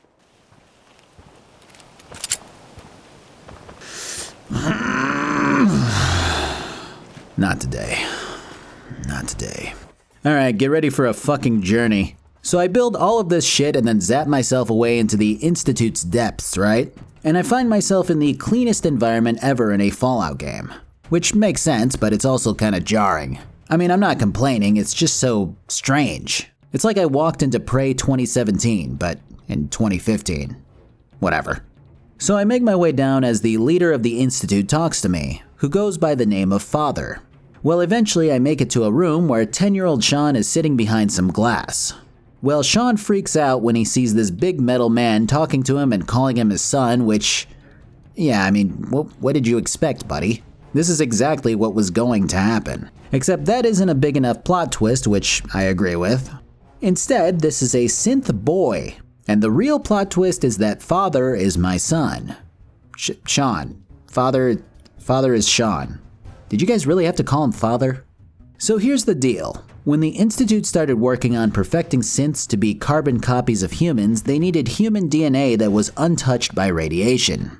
I know that Fallout's entire universe has taken some pretty excessive liberties with the way that radiation works, but it's really hard to ignore it when this was the reason behind the entire plot. I mean, people in Japan aren't living in a radioactive nightmare zone still, even if the nukes went off in the air rather than hitting the ground. But yes, again, this is just the Fallout universe in general. Fine. So they take Sean because he's untouched by radiation so that they can use the DNA. They then kill every other vault dweller because they're loose ends. Except for the one loose end that could ultimately cause havoc for the Institute. How does that make any sense? Wouldn't all of the other people in Vault 111 be useful backups for DNA experimentation, in case Sean died or some complication happened? Wouldn't the main character be the one person that they need to ensure that they kill so that he doesn't do something crazy like, I don't know, seek vengeance? But the ride doesn't stop there. What about Kellogg? Why is he still the same age as when he took Sean if 60 years have passed? Well, obviously, they used implants to slow his aging down to a point where he's like over 100 years old. Duh. Okay. So why do we conveniently skip like, I don't know, 60 years of Kellogg's memories then? Like, we see him as a kid, then as a youngish adult, then his escapades as he makes it across the wasteland to the East Coast, and then him joining the Institute, which puts him around, I don't know, 40 or whatever age he was then. Then he kidnaps Sean and it cuts like 60 years into the future where he gets orders to kill Virgil. It's just, I don't know, the whole thing is a plot of convenience. The writers wanted this to be the huge I see dead people plot twist of gaming.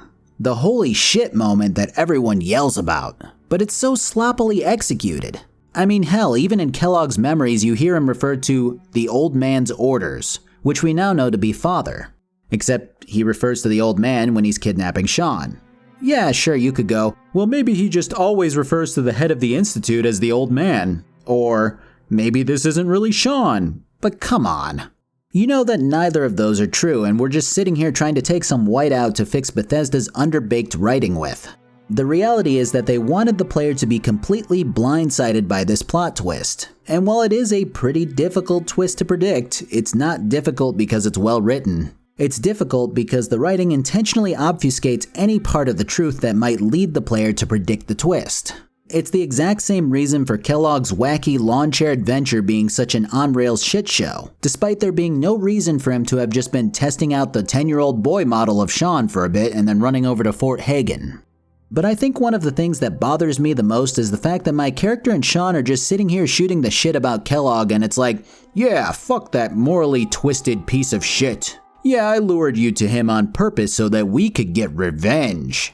Okay, first of all, you built a robot of you as a 10-year-old and had Kellogg escorted around so that you could get me to find him? And for what? Revenge? But why is the revenge worth waging on Kellogg?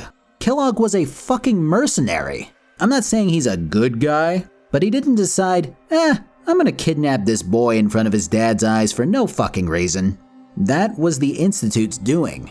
And yet Sean is like, yeah, I figured we deserved revenge in a sort of way. And my guy is like, yeah, fuck that psychopath. Even when I take the dialogue option of, yeah, but I kind of feel bad for Kellogg, Sean is like, after all that he did? No way, I'll never forgive him. He is the reason that you are the head of the Institute. The fucking Institute's the one who hired him. If you want revenge, why are you not trying to take down the Institute from within? Dude, come on. This is some of the flimsiest writing I've seen in any Bethesda game. Collateral damage? She was murdered. Killed? Yes. Murdered? I'm not so sure about that. What the hell are you talking about? I could go on for goddamn ages about this shit. Like, Sean explains that he lived an institute life, meaning that he didn't really experience love, that brutality in the Commonwealth was just a thing that he grew to accept. He paints his mother's death as collateral damage, stating that he watched the tapes of her death and just kind of accepted it. So how the fuck does he have the capacity to treat Kellogg as some murderous, horrible human, some scum that just committed brutal atrocities when he did it in the name of the fucking Institute? When he was just as much a natural part of the bloodthirsty Commonwealth as anything else. The emotions that this dude has don't sink at all. And you can argue that him stating that Kellogg deserved to die for what he did is just him placating my character. But even when my character sympathizes with Kellogg, Sean's still sitting there like, nah, fuck that guy. Nah, he was a dumb mercenary, fuck him. And then at the end of all of this bullshit dialogue, Sean's like, so yeah, I want you to stay here and work with us. I'll show you that the Institute is the best chance for society to flourish, and we can do great things together. Dude, if you wanted your father to be a part of the Institute from the beginning, you'd have sent some friendly synths to intercept him and bring him immediately to it when he got out of the vault. Awfully fucking convenient that you waited until he accomplished everything that he did before you decided that this was the plan all along, or whatever. God. Alright, I'm gonna have a fucking aneurysm. My task here is to meet the heads of the various departments in this shiny, pristine environment. So here's the main conflict, I guess, when choosing a faction in this game, at least at the moment.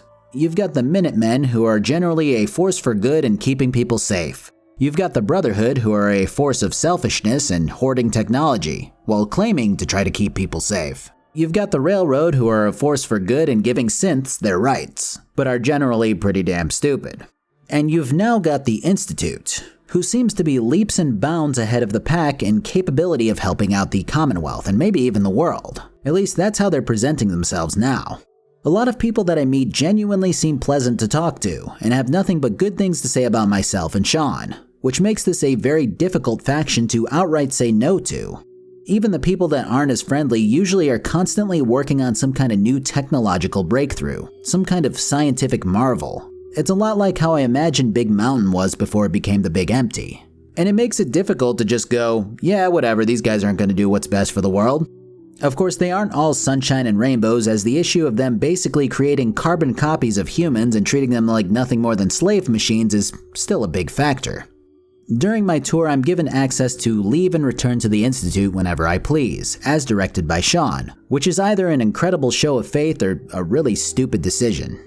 So now we're finally at the big decision process, I believe, as every route is now fully open to tread down. I'm fairly certain that I could likely perform a few more tasks for each faction if I wanted to and still have the game allow me to choose my side, but I think just running down each questline would be the better way to go here. Since we're already here at Synthville, USA, I'll run with the Institute for my first stretch.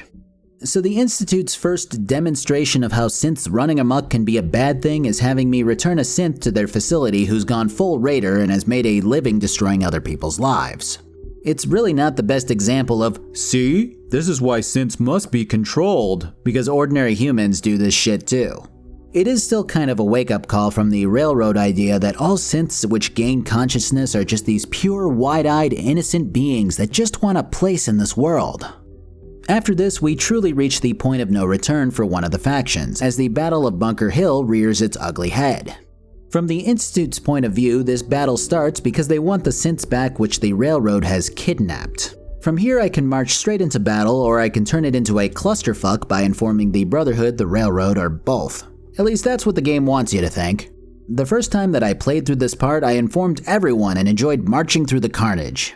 This time, I told no one, and yet everyone was here duking it out. Okay.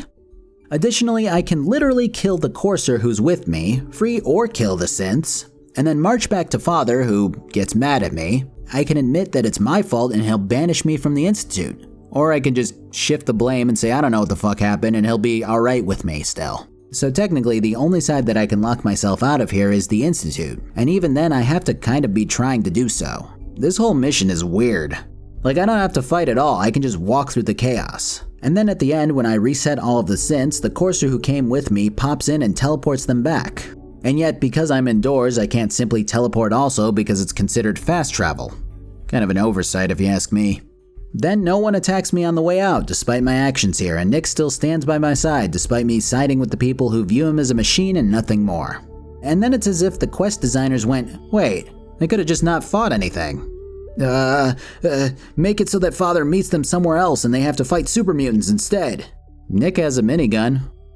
Anyways, we meet Sean on the roof, who makes me want to burn a hole in my head again because he starts spouting off the convenient excuse that he wanted to see if I would even seek him, if the wasteland would corrupt me, if I could even find the Institute. It's just all so convenient. Anyways, I now get an invitation to meet the directorate of the Institute, so let's slide on down for that. I finally caught up to the part of the story where I stopped playing before, so we'll see if the rest of the game can suddenly wow me. Well, things do not look good for the story after this meeting.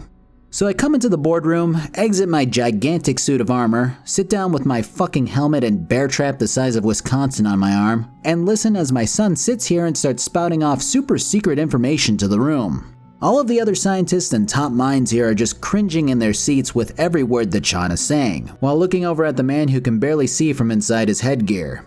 Sean then goes on to state that the Institute's goal is to now become completely self-sufficient by firing up a nuclear reactor to power the base's operations. The point of this is to no longer be reliant on other people, the outside world, or the environment.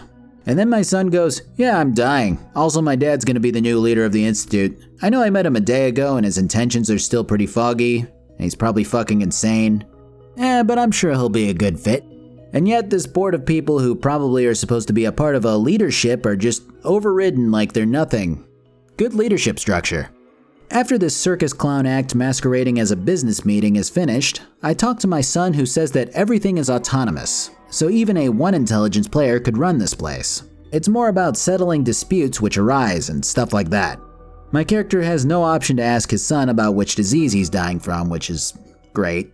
I'd love to give Bethesda credit here and say that it's going to be an integral plot point later, that maybe the disease that he has is now affecting every single synth because they're made of his DNA.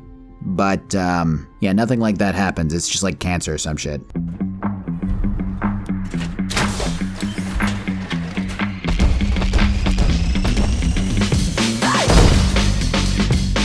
Busy day for you, isn't it? So yeah, I need some technology or another to help us out with this whole nuclear power setup ordeal. Finally, this is the stage where I can outright lock another faction out by siding with the Institute. In this case, it's the Brotherhood. Alternatively, I can skip about 5 main Brotherhood quests by telling them that this shit is about to go down, which is a very strange way to structure a quest line, but alright, sure. I don't know what I expected at this point.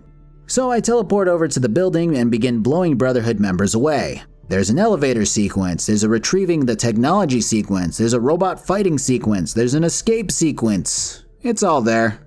It's a quest. Yep. I did like that the former employees at this facility were playing a tabletop RPG type of thing over their computers via the email system. It was actually kind of fun to read. When I get back, Father claps me on the back and tells me that another settlement needs— wait, oh no, wrong guy. Nah, he tells me that they were trying to abduct a dude in broad daylight, and that the dude called the Minutemen to try to help him. So now I have to go try to peacefully resolve this conflict. I'm sure I could just slaughter the Minutemen or actually side with them as well, which would likely drop me into their faction side, but we'll chat them up and tell them to stand down.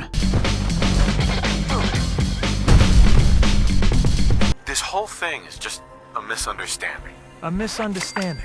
Can't wait to hear this. Explain to me how this is a misunderstanding. Hey, buddy, look at me. General of the Minutemen, highest rank, leader. Where the hell is that option? I'm giving you an order, soldier. Maybe you don't understand.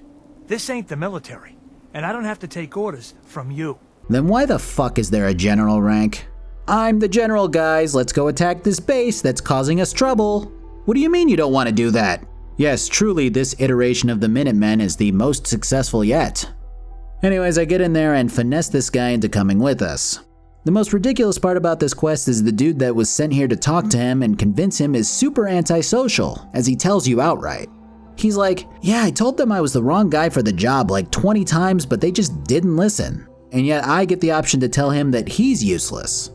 So I pop back up to Father to tell him that everything's great, and he tells me to give a little speech to the people of the Commonwealth out there. He wants me to record a broadcast that tells everyone in the Commonwealth that we're the future, to not fuck with us, that we're making things better, and also that we have a nuclear power source to fuel our facility. That last one seems a little weird. Why are we telling them that? How does any of this help them as they live in the grimy overworld surface right now? Whatever, it doesn't matter. It does not matter. Just like I can tell them literally any of these options and it doesn't affect anything except for my sense of pride and accomplishment. So I head over to DC radio, plug in some random parts into their correct slots, and head back to Daddy.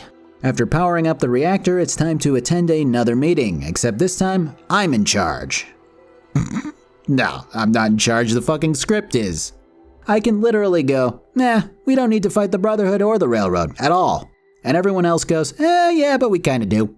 There's no other option. So anyways, you want more synths or better weapons? I'll tell you what, you make the call. Surprise me. Okay then. The surprise me option has literally never been more appropriate than it is now. So yeah, it's off to war after talking to Sean and having him tell me, sorry Dad, it doesn't matter if you think that fighting everyone in the Commonwealth right after we said that we were here to make everything better is a mistake. We're all on Bethesda's wild ride here. I'm afraid this is an order. I'm afraid I'm the one you put in charge here, boy. So I run off and make new holes in all of the Railroad leadership. Which upsets me not because I love the Railroad, but because of just how weak this makes the Institute look. I mean, these stupid motherfuckers were never going to be a real threat without my help. They'd be a bit of a pest, but good lord, there's really no diplomacy to be had here. Or just, I don't know, ignoring them unless they kidnap a synth every here and there. I mean, I get where the Institute is coming from, but I also think that it's just sad that their first decision as soon as they announce themselves to the world is murdering a group of people who are misguided in their eyes. The Brotherhood makes way more sense because of their nature and the fact that they would never be open to negotiations, but the Railroad? You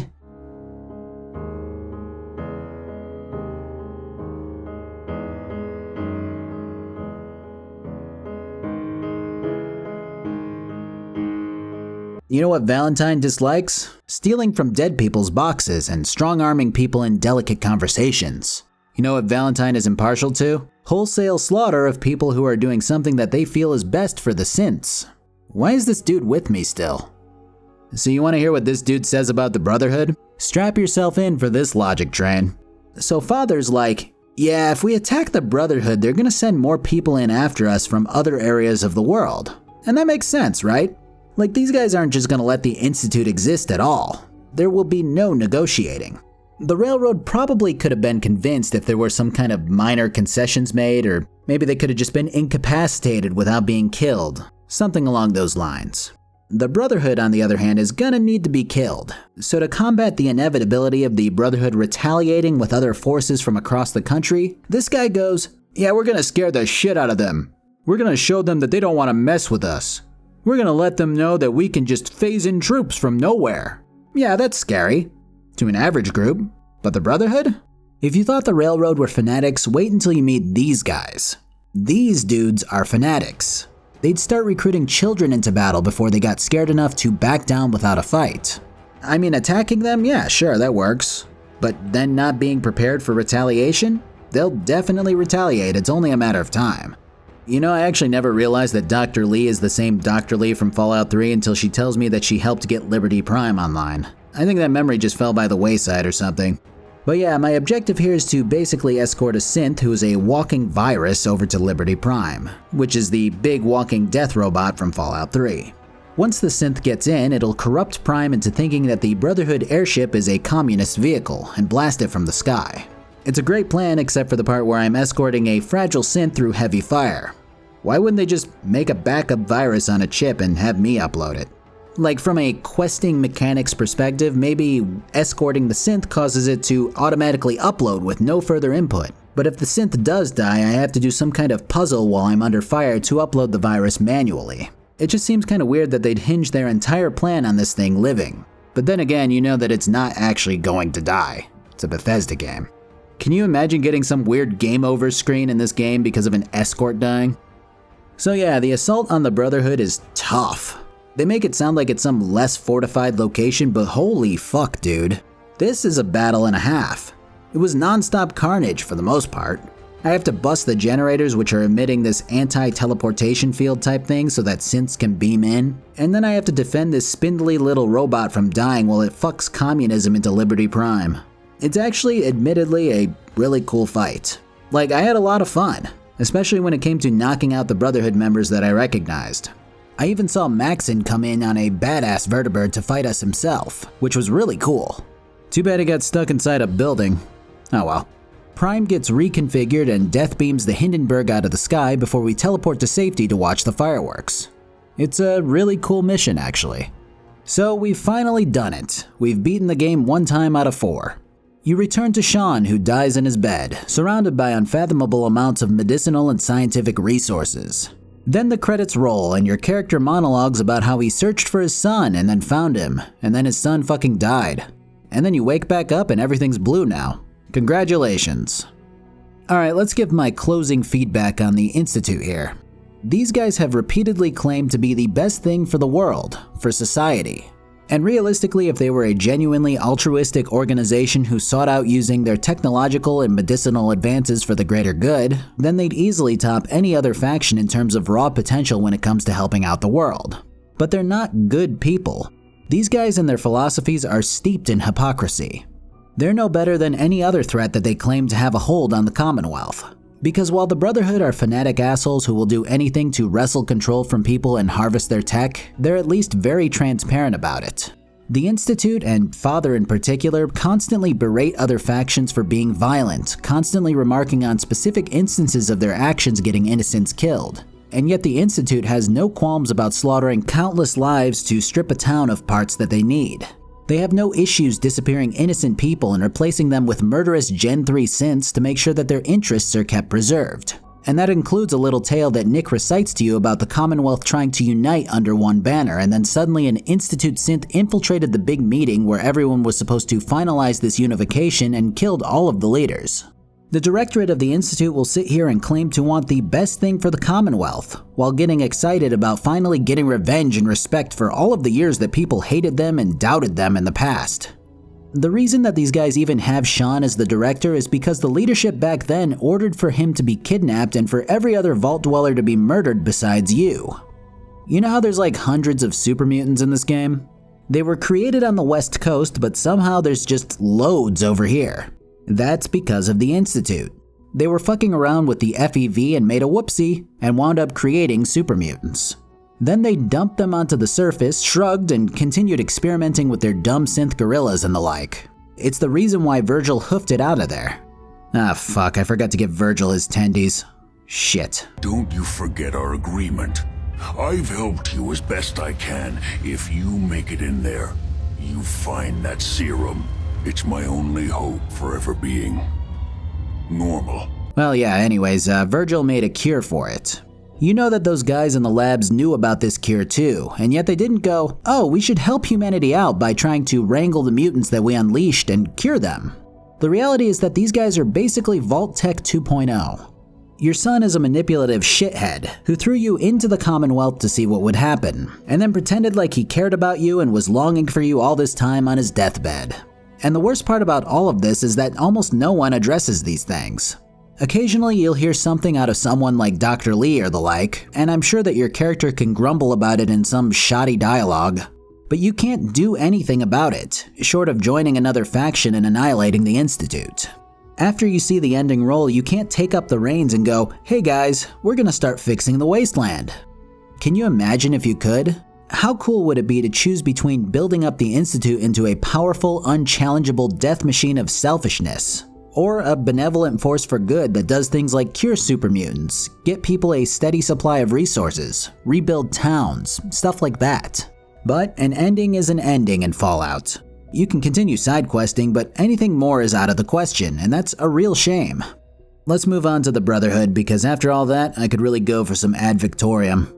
So we're not going to analyze every little thing about the Brotherhood set of quests, because a lot of it is piddly BS that just needs to be done before we get to the real stuff. So to summarize, we give one of the Brotherhood big shots some data that I took from the Institute. We convince Dr. Lee to come back in an almost comical conversation about how the Institute isn't helping the Commonwealth and is destroying innocent lives, much like the Brotherhood is. And then finally, we rebuild Liberty Prime. Unfortunately, the questing structure for this particular stretch of the road is shoddy at best.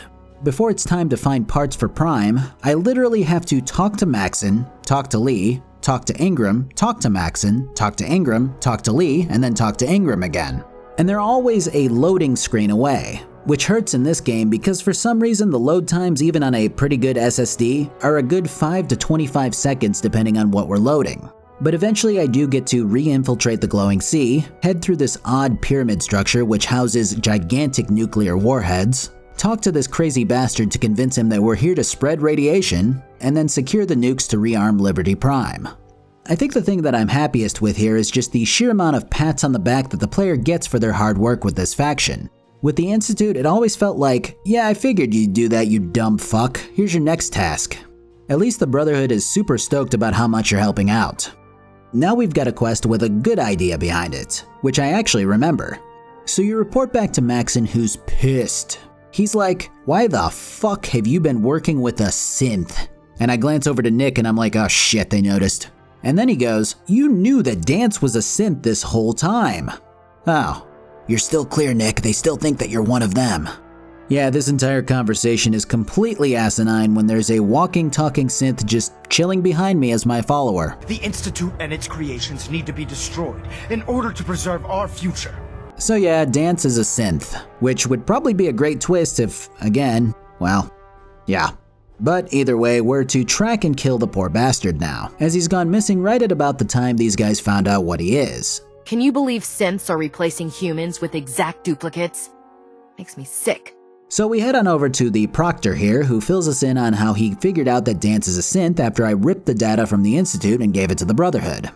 I know that the Institute was never expecting to be infiltrated by any means, but if I were them, I would have totally put a picture of Maxon in there under some kind of made-up synth designation. Can you imagine that quest?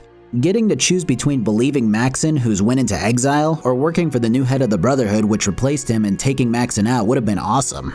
You could have even had a character arc where Maxon questions his existence and starts sympathizing with synths more if you choose to side with him and reinstate him as the Brotherhood leader.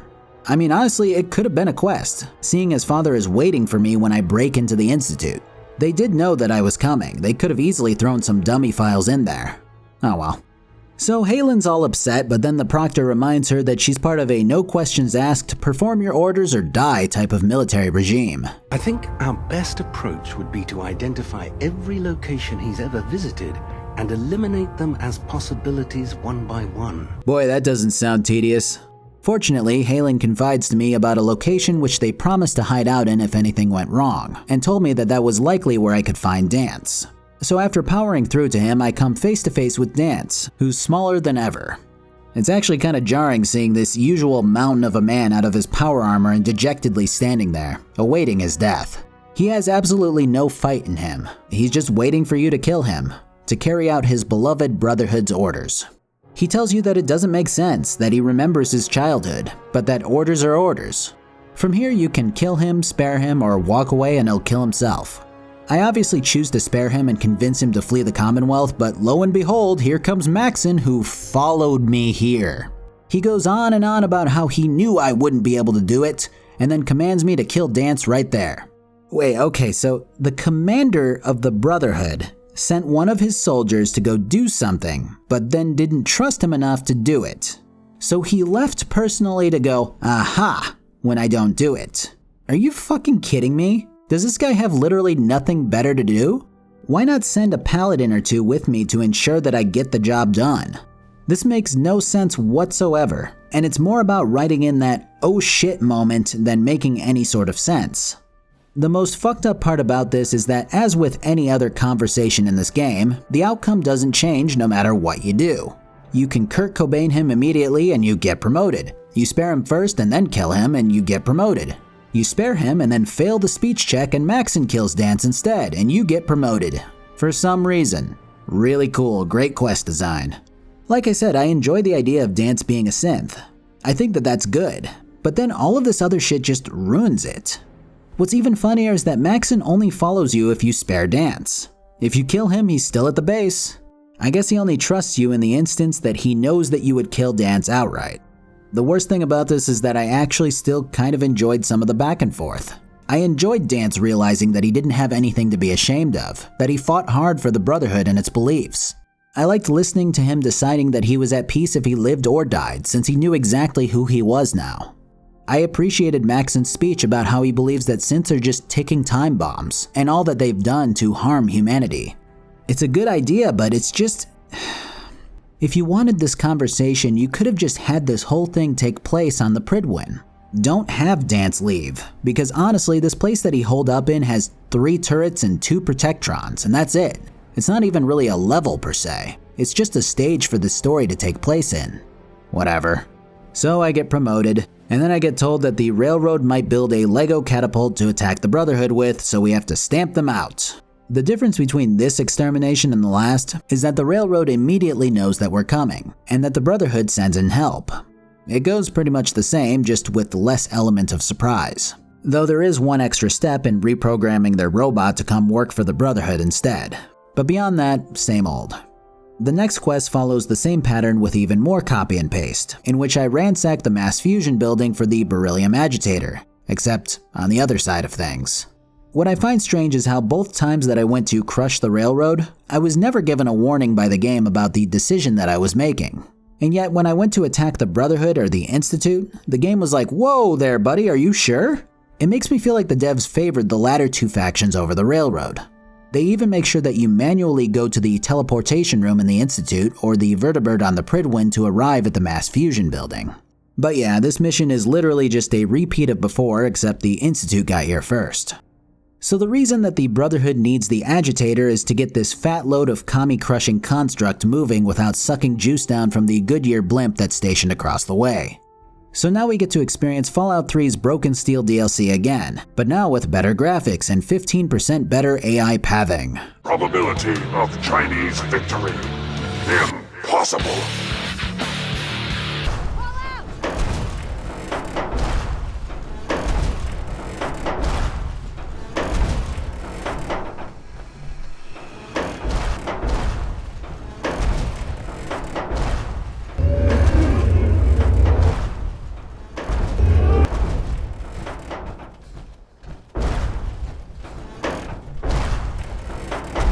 This is easily the most boring quest that I've ever played in a Fallout game.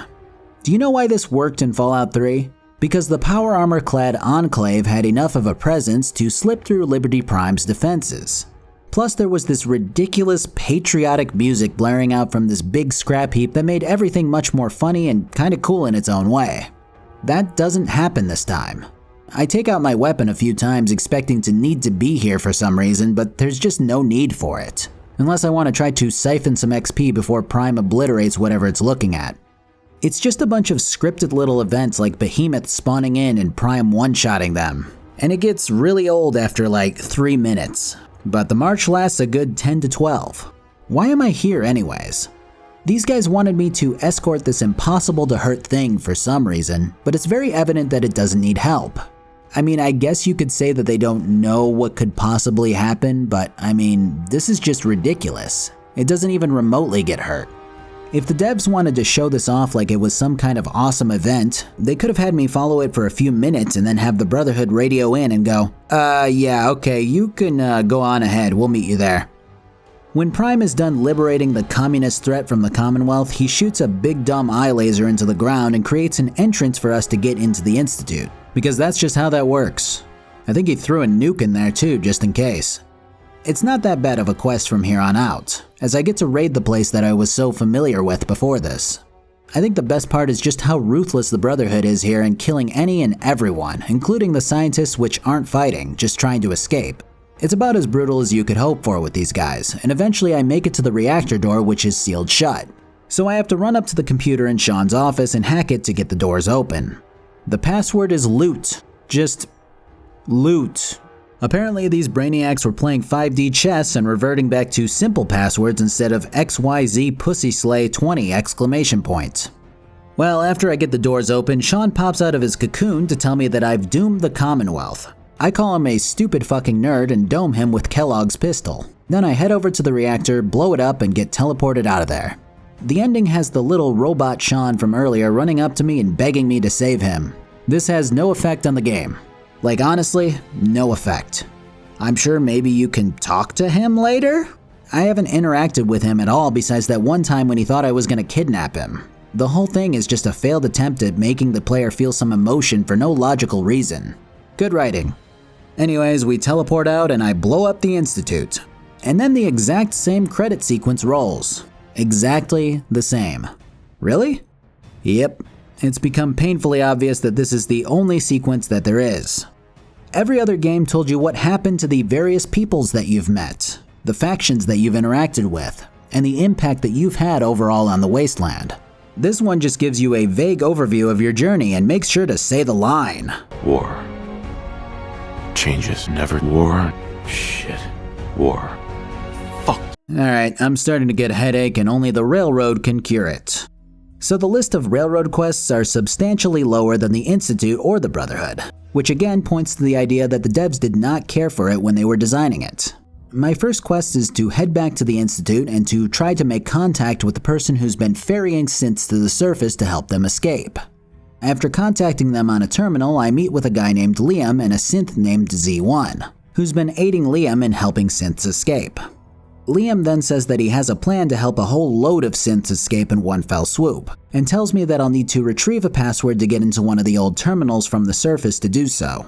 So I report back to Desdemona, who gives everyone a rousing speech about how they're going to help so many synths now. We have a chance at rescuing more synths than we ever dreamed of. How many synths want to escape, C1? The ones I know for certain? 13. Truly an innumerable amount of synths. So I get guided through a tour of the polymer labs for the password. Employment opportunities await in the field of scientific research. Shall we begin your application now? I don't have time for this. And then head back to Des to kick off the next part of the plan, which has me getting into contact with the pair from earlier and giving the filthy human the boot from the rest of the operation. Desdemona figured that he'd be too soft to risk other humans being killed over this. So I head back in and convince Z1 to take up arms along with his fellow synth escapees to make a grand getaway. Also, I didn't realize it until just now, but this dude's voiced by Matt Mercer. I don't know why that's important, but it made me happy.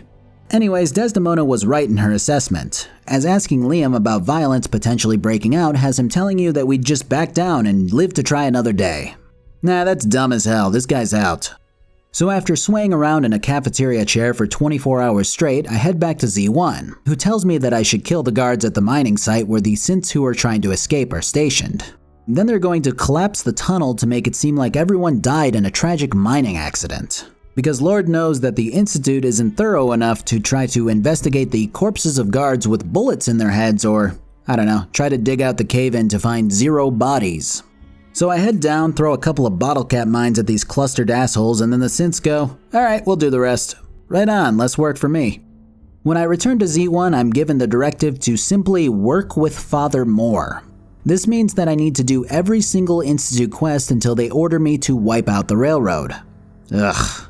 I mean, you can argue that New Vegas does this kind of thing too, where many of the quests are the same, such as wiping out the Brotherhood for Mr. House or the NCR or the Legion. But man, it kinda sucks that you have to do all of this over again if you want to gun for the other endings in this game.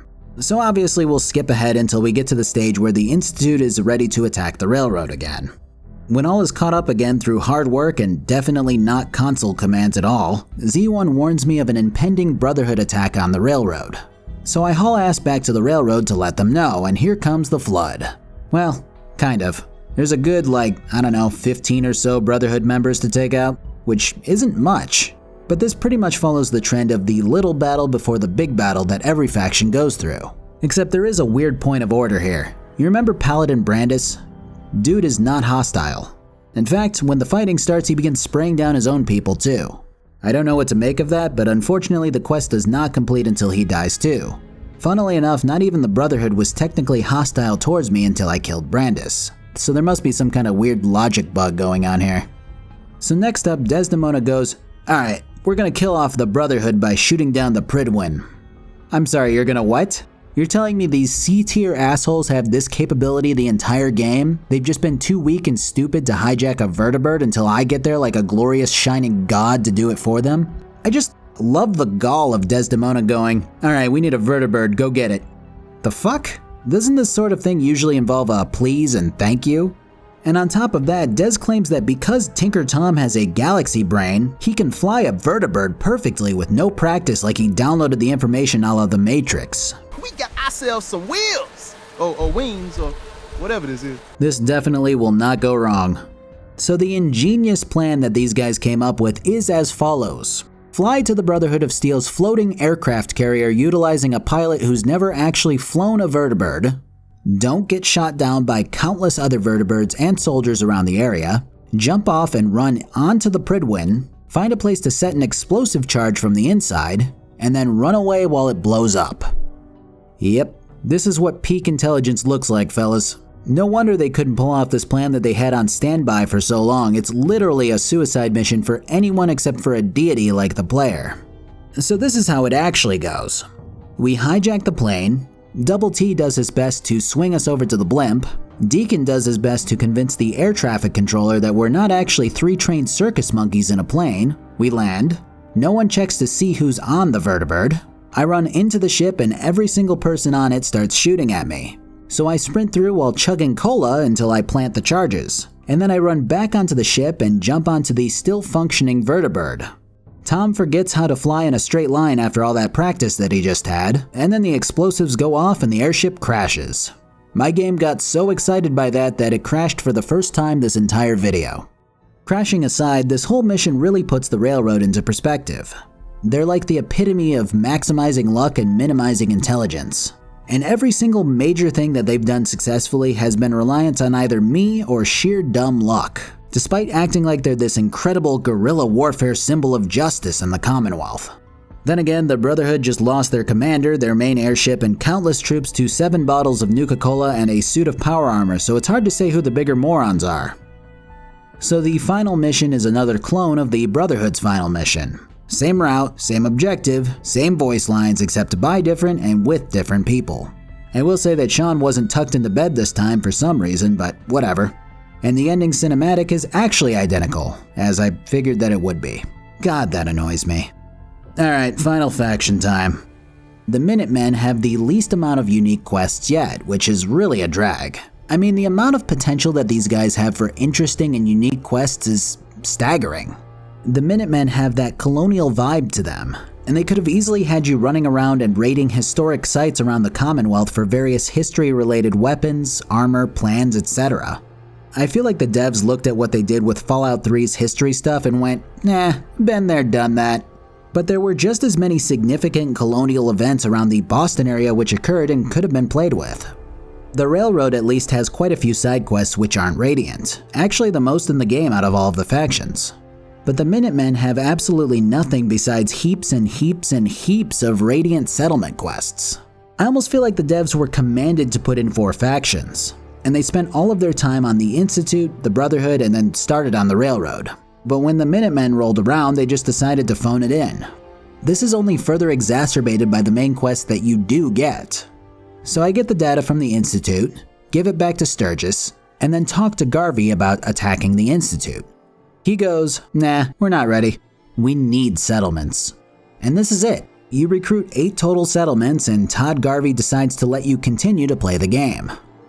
After the recruitment excursion, I get word that the castle is about to be attacked by the synths, which leads us to our first and only real unique endgame mission for the Minutemen. After shoring up the castle's defenses while running away from Ronnie, I'm ready for the big battle. I'm feeling pretty good about our defenses, but it sure wouldn't hurt for you to take a look around and shore up any weak points you see.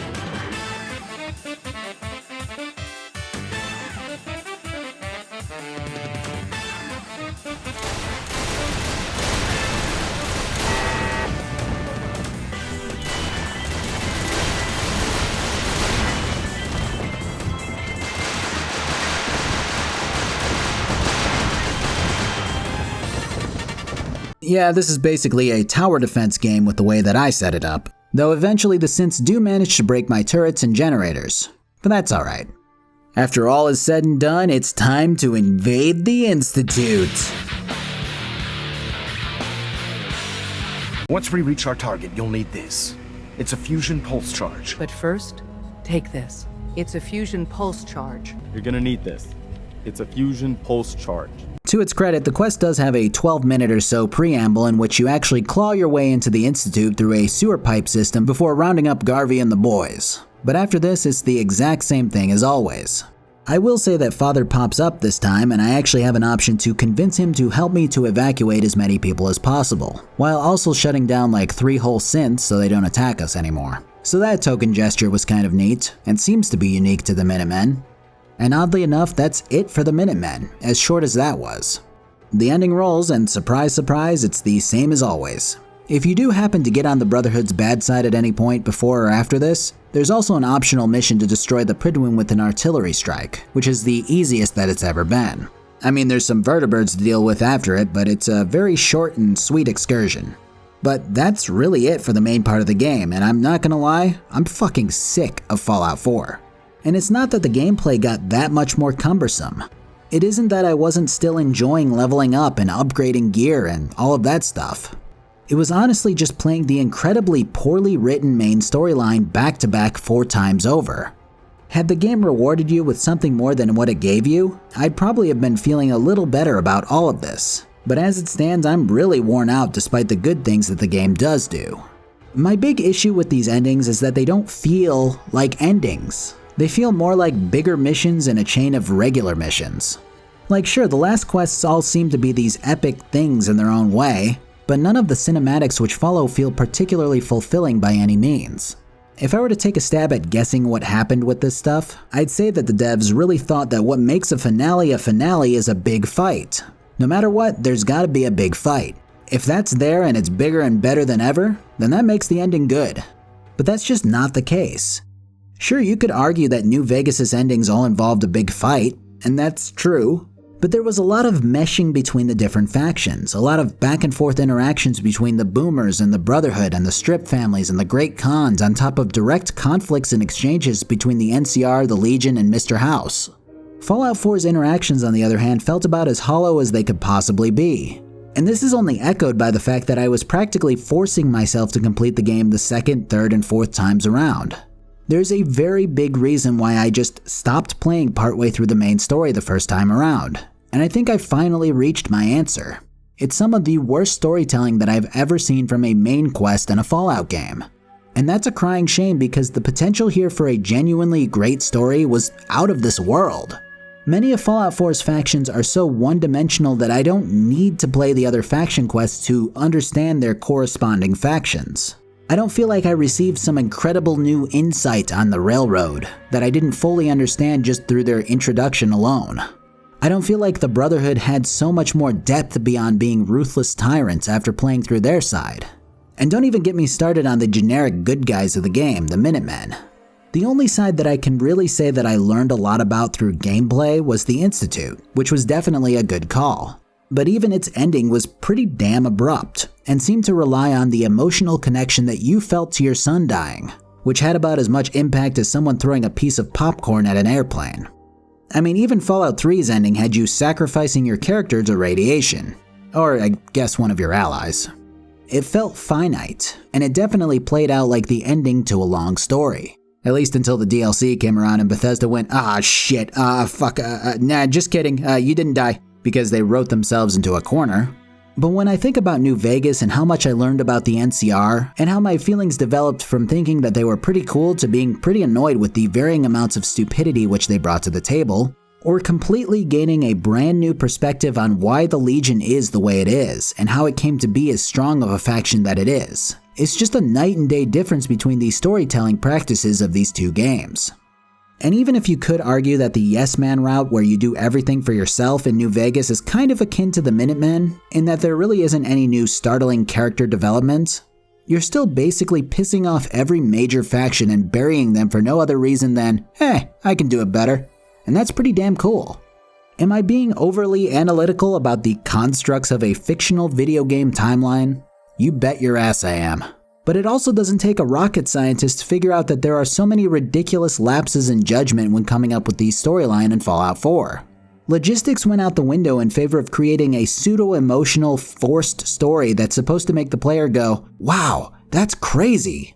And it would probably work if the player shut their brain off instead of thinking for 5 seconds. And that's just it. I'm not diving into complex technicalities like the fusion reactor in the Institute being a nuclear model, when real-life nuclear reactors are fission-based, and going, wow, that's so stupid. Because shit like that really doesn't matter much. And it's a possibility that in the Fallout universe, fusion reactors have just become much more common than in real life. But when the logic hoops that I have to jump through to make your story make sense are a mile wide, it's hard to just ignore it as video game logic. Fallout 4 is such an odd mixture of non-stop fun that you can create for yourself and harrowing, poorly written RPG design. It's really hard to think of it as a story-driven action role-playing game when you compare it to the likes of Knights of the Old Republic, Vampire the Masquerade, The Witcher, Dragon Age Origins, Mass Effect, and worst of all, the game's predecessor, Fallout New Vegas. To me, it seems like Bethesda's focus has been about making the game as replayable and as action-based as possible. And these are not bad goals to have. There is literally nothing wrong with that being your focus, at least on its own.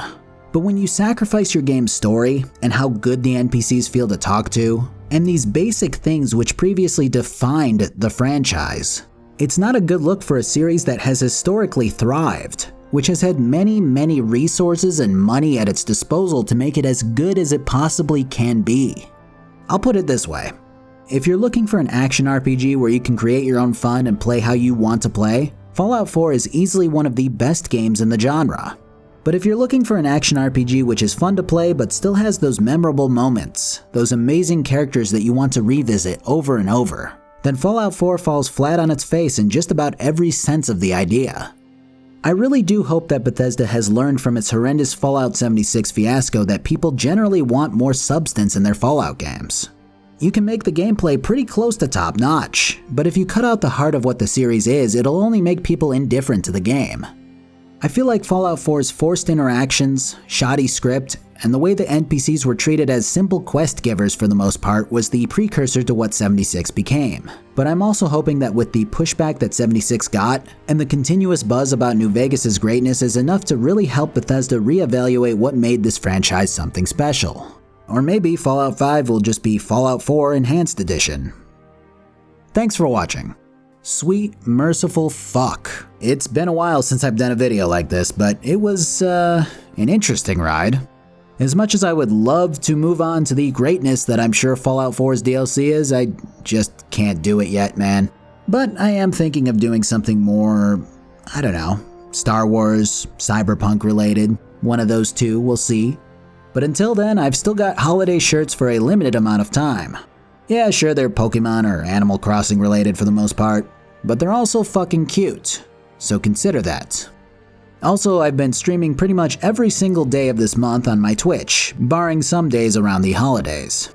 If you want to pop in for that, I'm currently running a giveaway where I'm giving out a copy of Cyberpunk 2077 on any platform to some lucky person who's following me.